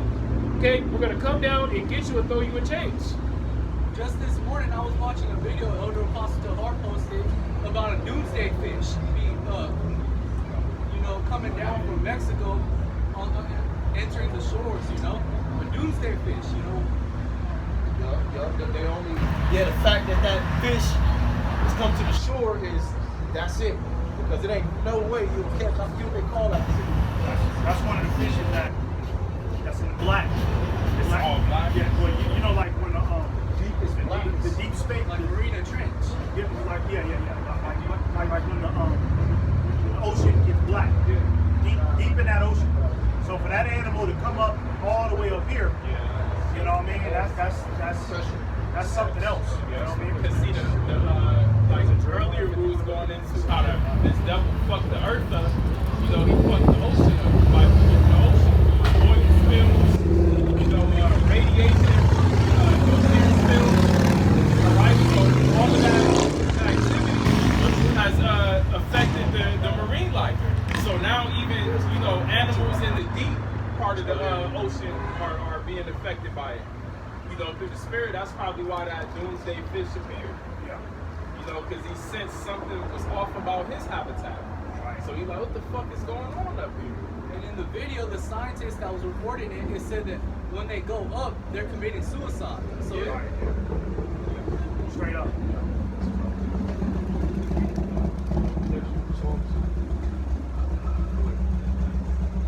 That's the things that's coming to these devils. Let me get this. See. This is Isaiah 60, verse 11. Therefore thy gates shall be open continually. They shall not be shut day nor night, that men may bring unto you the forces of the Gentiles, and that their kings may be brought. And that's how we're going to have it in the kingdom. Our gates open continually. We're going to get continual resources from these heathens, man. You know how you got like a popping place out here that has a lot of resources that close down at a certain point at midnight, at 10 p.m. In the kingdom, we will get it all day, every day, 24/7. When you deal with exports, like America, you'll get certain exports, a lot of exports from China, India. That stuff is, that's a constant flow. You know what I'm saying? The whole port operation. Yeah, 24. Yeah, that's a major industry. That's why they call them guys during the CV-19. They call them workers, essential workers. Yeah, essential. They didn't close that shit down. I work in that field. That shit was booming more than it was, So that's gonna be on steroids when we get in the kingdom, because you gotta understand we gonna get all that for free. The heathen gonna be our slaves. We gonna tell them to mine Like they already mining shit. All the gold that they taken from certain parts of Africa, they just discovered in Africa somewhere. I forget where that was at. It might have been Uganda or something. I've never seen this. Them niggas was over there picking up gold out of the ground this big. Damn. Usually you gotta sit there and do some, you know what I'm saying? Yeah, big It ass was rocks rocks. of gold. And you look in the comment board, there was so many people over there, they was like, watch, the UN or America gonna find some reason to go. And sure enough, they did. You know they did. So on top of all the gold they got, all the other resources, there are other minerals and elements out there that, like we use certain elements for light. You know certain what? So, technology. hey, Salaki to cut you off, but was it Sudan? It could have been Sudan, yeah. Because they recently have talked about going into Sudan. Because remember, Sudan was at civil war and shit. Yeah, they said, You know, yeah. and that could have been a CIA operation. That makes sense, because I don't understand. I'm like, wow, he's dead. Why are they speaking about this shit? Yeah. So, hey, they're going to have to constantly bring that shit in. You know what I'm saying? The best of whatever they got, salt. We're going to need salt. We're going to need oil. You know what I'm saying? We're going to need Forces goddamn of the Gentiles. You Yep. can say we're going to suck the milk of the nations. cattle. And like I said, the elements, our technology. Man, all these elements they use for technology, bro, we're going to make something else out of that. We're going to show you what technology is. It's going to be clean. Everything is going to be green. Got a ship full of women. You know that's we don't need that. Say their daughter is going to be our... It's 'cause, they gonna drop them women off. We gonna have to divide that. Yep. Okay, you go over here, you get him, or you got her. As a gift. You know what I'm saying? Yep. They're going to have to present them women as a gift to us. This. Oh, hey, look, this is going to hurt us. Look, we got to... We're going to get first You know what we dibs. like, This is the book of Psalms, chapter 149 and verse 5. Let the saints be joyful in glory. Let them sing aloud upon their beds. It's talking about us, man. When we get to the kingdom, we're going to know what true happiness is. We're going to wake up singing in the bed, man. And the beds also represent our rest in general. You know? Because the bed is where you lay down after rest. That's going to be the entire kingdom for us. Let the high praises of Yahweh be in their mouth, and a two-edged sword in their hand. Yeah, the scriptures, okay? The high praise of the Most High, the Bible, the scriptures, and what does it say about the women? And a two-edged sword in their hand. It's a killing instrument, okay? We're gonna do a lot of it, okay? Hey, sorry to tell you, the Bible's not no fairy tale book. The heathens, we're gonna be beating the hell out of y'all, killing y'all, man, literally. Yeah, let me get a quick precept to that. Revelation 13, verse 9. If any man have an ear, let him hear.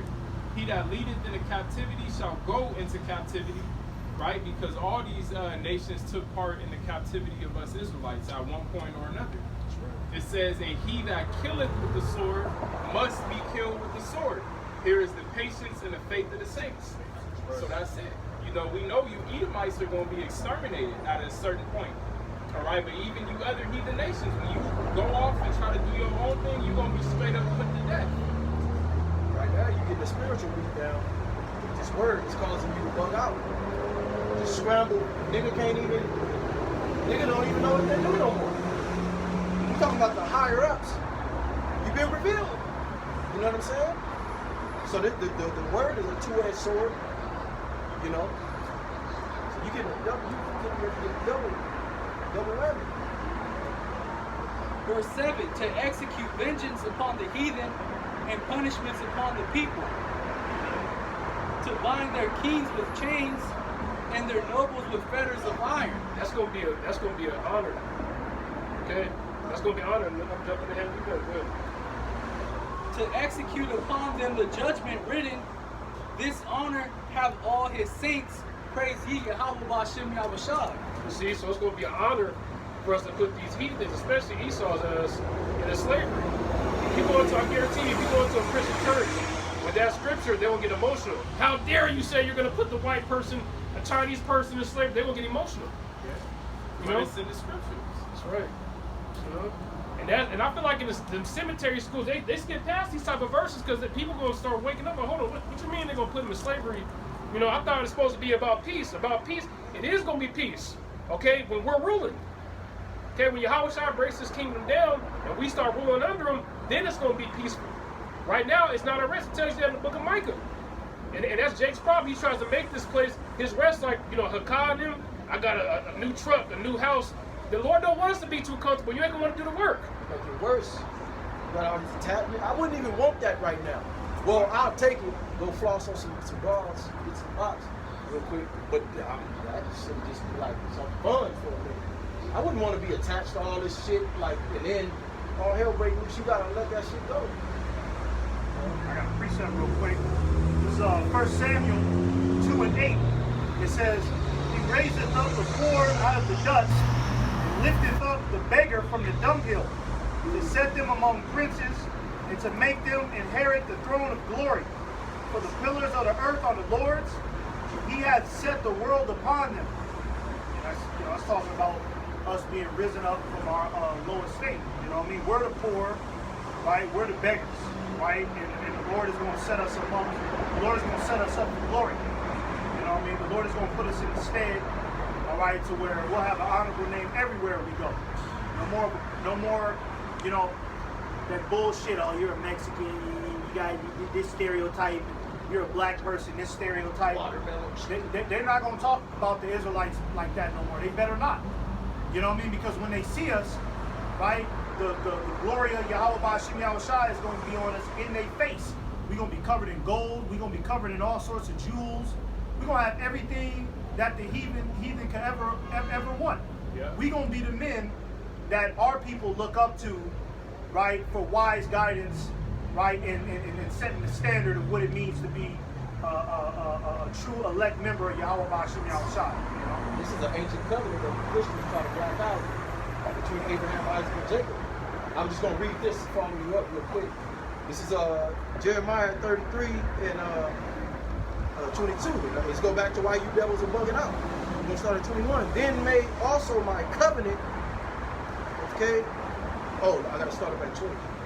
Thus said the Lord Yahweh, if ye can break my covenant of the day and my covenant of the night, and that there should not be a day and night in their season, then may also my covenant be broken with David my servant, that he should not have a son to reign upon his throne, and with the Levites, the priests, and my ministers.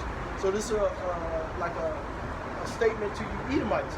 That's why these devils are trying to cover up the, like you said, you don't see clouds no more. You don't see bugs like that no more. We try to cover up the sun, all type of shit. They're trying to disannul this covenant. All this madness they're doing. Because King David was already promised the throne. It says, and the Christians don't talk about this.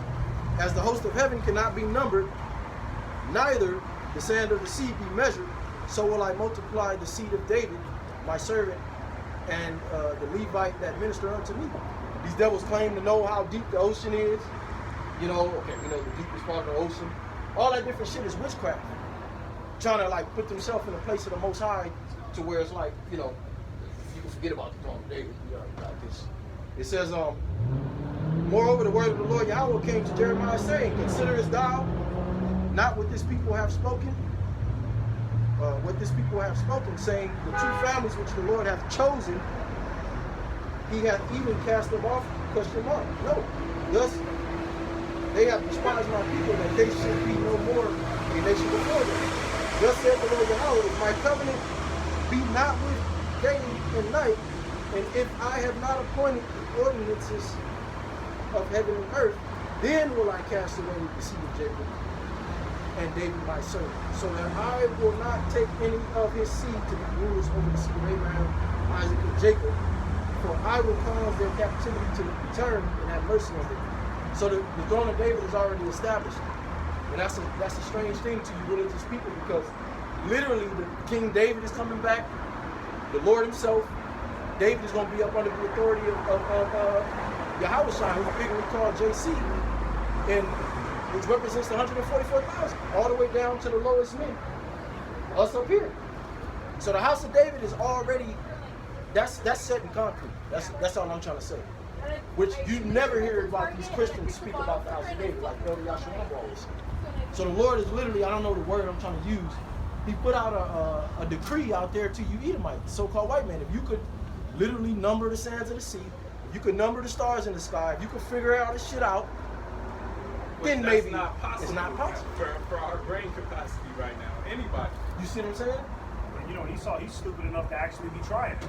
Well, You know what I mean? Through his bullshit science. Well, he'll lie and say he did it. Then he figured it out. That's how he got the people. That's why he's so proud. The people believe it. You know? I got another precept real quick, just going into what you said. It's Isaiah 58:12. It says, "And they that shall be of thee shall build the old waste places. Thou shalt raise up the foundations of many generations. Thou shalt be called the repairer of the breach, the restorer of past paths to dwell in." Right? Because, you know, our nation has been broken down, right, by, like the scriptures say, science falsely so-called, lies and deceptions, enchantments, right? But this is the beginning of the paths that are being restored, the breaches that are being built back up, the foundations that are being risen up from the ground. As minuscule as it seems to our people, right? This is how righteousness is being ushered back into the earth. You know what I mean? The men that are standing upon their feet, calling out the tyranny, proclaiming Yahweh Ba'ashim Yahushai, that's how it all starts. And this is going to translate, all right, into the greatest kingdom mankind has ever seen. You know? I got a precept here. This is the book of Psalms, chapter 45 and verse 12. "And the daughter of Thyra shall be there with a gift. Even the rich among the people shall entreat thy favor." Yeah, it's talking daughter of Tyree. That's talking about the Hamites. Okay, but it's not just them. Okay, because somebody will say that and just say, okay, only the Africans are going into slavery. No, all you heathens, okay, are going to not just come with a regular gift. We're priests, you bring the priests the best gifts. So they're going to come bringing us the best gifts, the best women, the best incense, okay, the best food. Okay, we ain't going to be dealing with a bomb of food like you have here. They said that when stuff was going down at the port, you had a container with like a couple of tons of pork that got destroyed, but that was good. You ain't supposed to be eating that anyway. Right. You know, that was a blessing.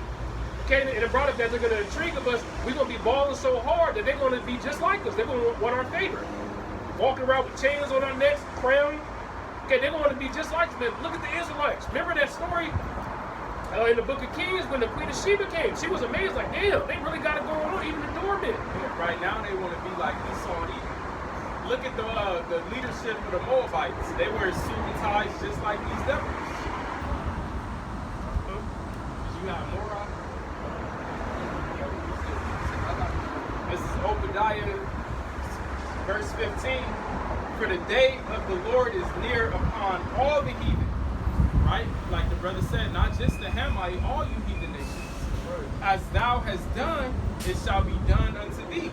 Thy reward shall return upon thine own head. For as ye have drunk upon my holy mountain, so shall all the heathen drink continually." And this drink represents slavery. It says, "Yea, they shall drink, and they shall swallow down, and they shall be as though they had not been." All right, so all of you heathen, it says elsewhere that every one of you are going into captivity.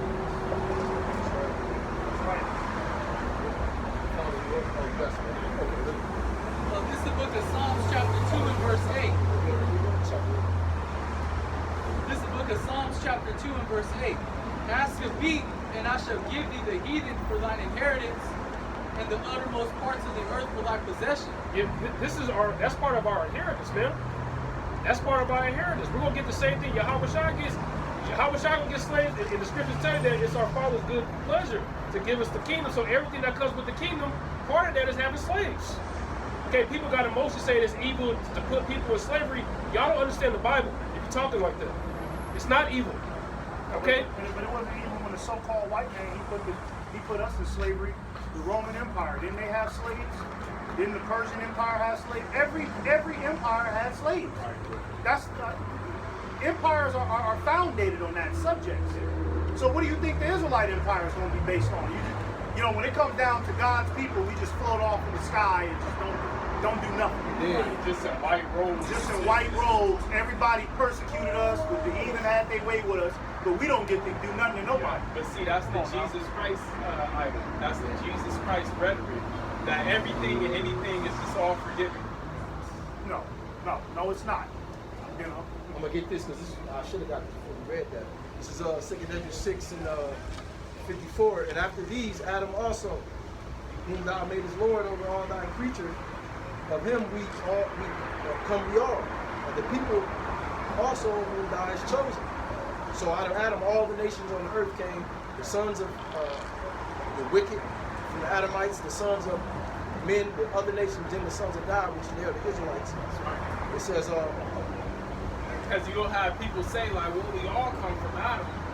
Well, watch what it's about to say. it says, and after, since all this have I spoken before thee, O Lord, because thou madest the world for our sakes.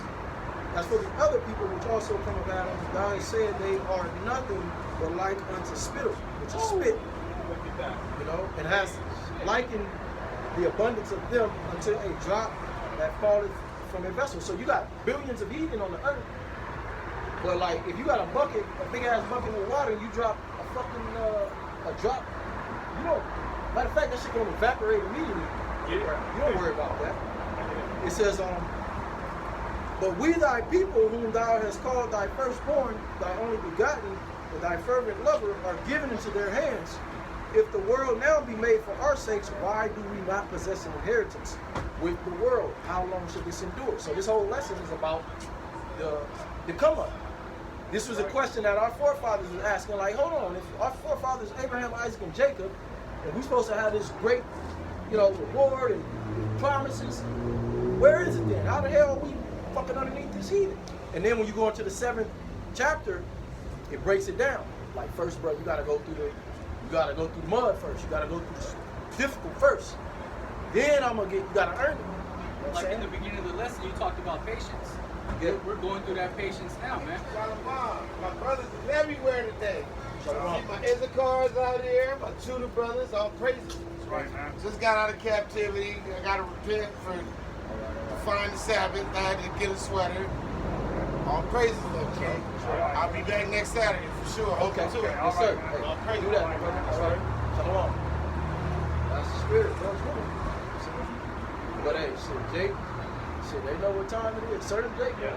But see, that don't, you know, not to say that brother's not sincere because we don't know, but just discerning the majority of Jake, they be bullshit. Like, the Most High don't give a fuck that you know you an Israelite and you think you in the clear now. Like, no, it's a lot more that's required of you if you found out this truth. A lot of Jakes think they just gonna get by knowing they an Israelite. I'll be back next Saturday.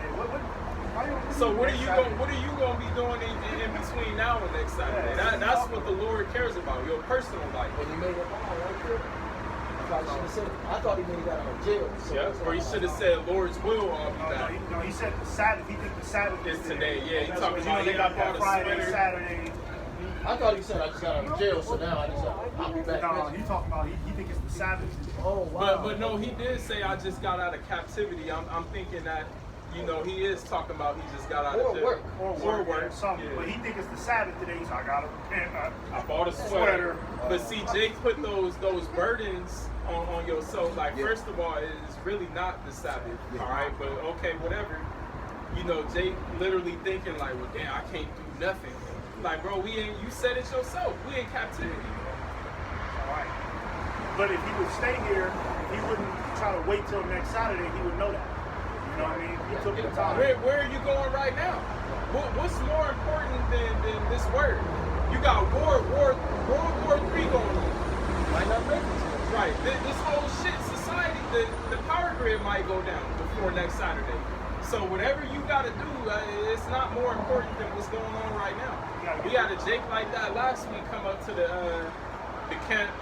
You know, he wanted to put his little 2 cents in, and then, okay, hold on, wait for this scripture. Oh no, I got an appointment, I gotta go. They're scared. They can't stay in there. Jake, you know, you'd be very surprised if Jake could put over the Lord. Jake could be, you know, I'll be here next Saturday. I mean, he on his way to Wiener Sissel. He got to get there. He got that chili dog appetite.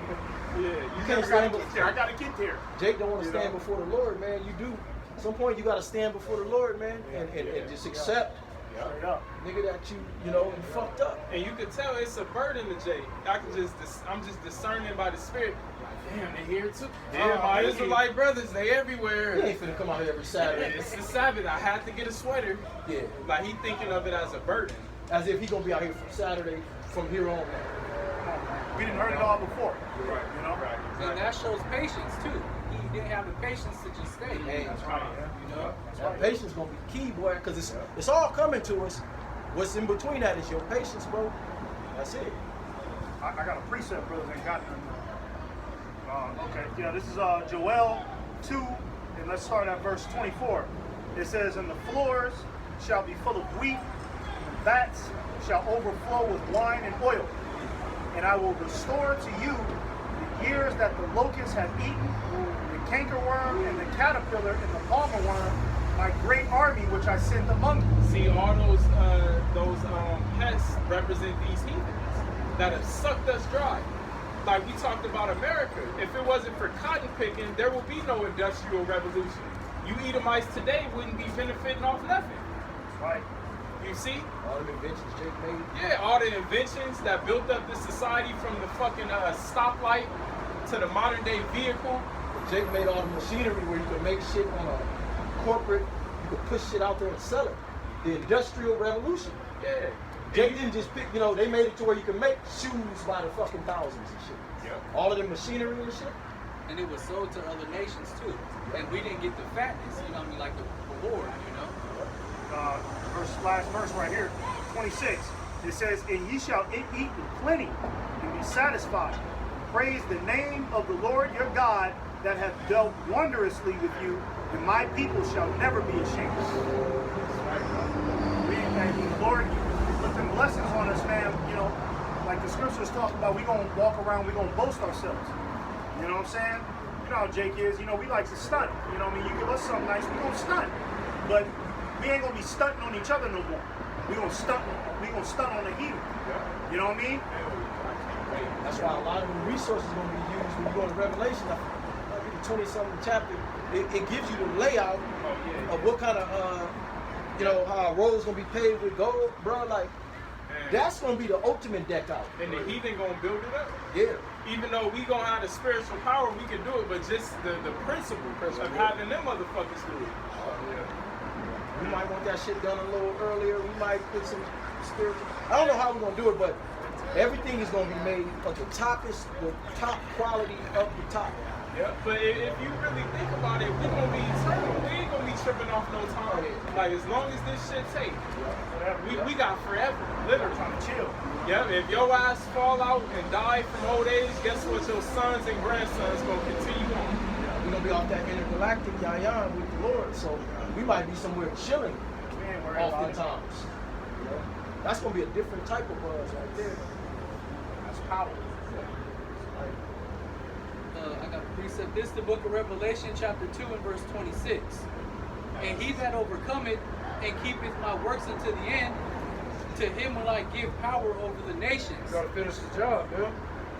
You counted the cost. The main goal is to finish the job, man. We're gonna get power over the nations. That's just one of the blessings. Because it's a ton of them. That's just one of them. And that's gonna be a humongous blessing, man. Because real riches is you got slaves, you got cattle, gold and silver, not no damn dollars. And that's what they give you in today's society. Like Mayweather thought he was rich and he got to go back and fight at 50 years old. Right, with his, how many rollies he got? Yeah. Like 20 rollies or something? Nigga, you didn't buy no farmland, no cattle. Nigga. Just all materialistic shit. You know? Verse 27. "And he shall rule them with the rod of iron, as the vessel of a potter shall they be broken to shivers, even as I received of my Father." Yeah, we're gonna be beating the hell out of y'all, man. Okay, we're gonna be beating the hell out of y'all. We're gonna have the anger of the Lord. The Lord ain't forgot what y'all did to him. Time moves differently in the spiritual world. It tells you that in the book of Peter. Okay, the day of the Lord is 1,000 years, so what just recently happened to Yahweh, he's still pissed off. Okay, and the Roman soldiers that pierced him, they're gonna be here too. We're gonna have the anger of the Lord. We're gonna be beating y'all down every day. Okay? I feel like killing 10 Edomites today, I'm gonna just kick them off a damn mountain or something. And that's not wicked, that's righteous. Okay? We're gonna have Edomites scared. We fly over them, they're gonna be terrified, man. But there he goes, they're gonna be scared. Scared of our kids, scared of our women. Yeah. You know? Yeah. You watch those slave movies, don't the wives always beat the slaves up, throwing bottles, 12 years a slave? Damn, yeah. You know? And I'm gonna let my son get some hits in. Yeah, well think about how how Sarah was treating Hagar. Oh yeah. You know, how much more in the kingdom? You know, are they gonna treat them heathen women? The same fucking Moabites and Ammonites at the nail salon and shit that be talking shit in their language. Yeah. You know? You got more rock? If not, I got some. Yeah, you can. This is Baruch 4:24. It reads, like as now the neighbors of Zion have seen your captivity. So right, all these nations have witnessed us go into captivity. They all witnessed Jake in a low estate right now as niggas and spicks in the hood. It says, so shall they see shortly your salvation from our power, which shall come upon you with great glory and brightness of the everlasting. Yeah, they're going to see the salvation of the elect, first and foremost, and then they're going to see New Jerusalem coming down, back to the earth. All right? It says, my children suffered patiently, going into patience again, suffer patiently, and that's what we're doing right now. We're enduring. It says, the wrath that has come upon you from the Most High. So we have the understanding that the only reason we're in this predicament is because we went off as a nation. All right, but we're at the latter end of our punishment. It says, for thine enemy hath persecuted thee, but shortly thou shalt see his destruction and shalt tread upon his neck. And what do the scriptures say? That one of the top things that brings a man's joy is to see the downfall of his enemies. Right. All right, so regardless of all the hell us brothers catch in our personal lives, at the end of the day, fuck it all, because we see this devil going down. That's right. I got a precept.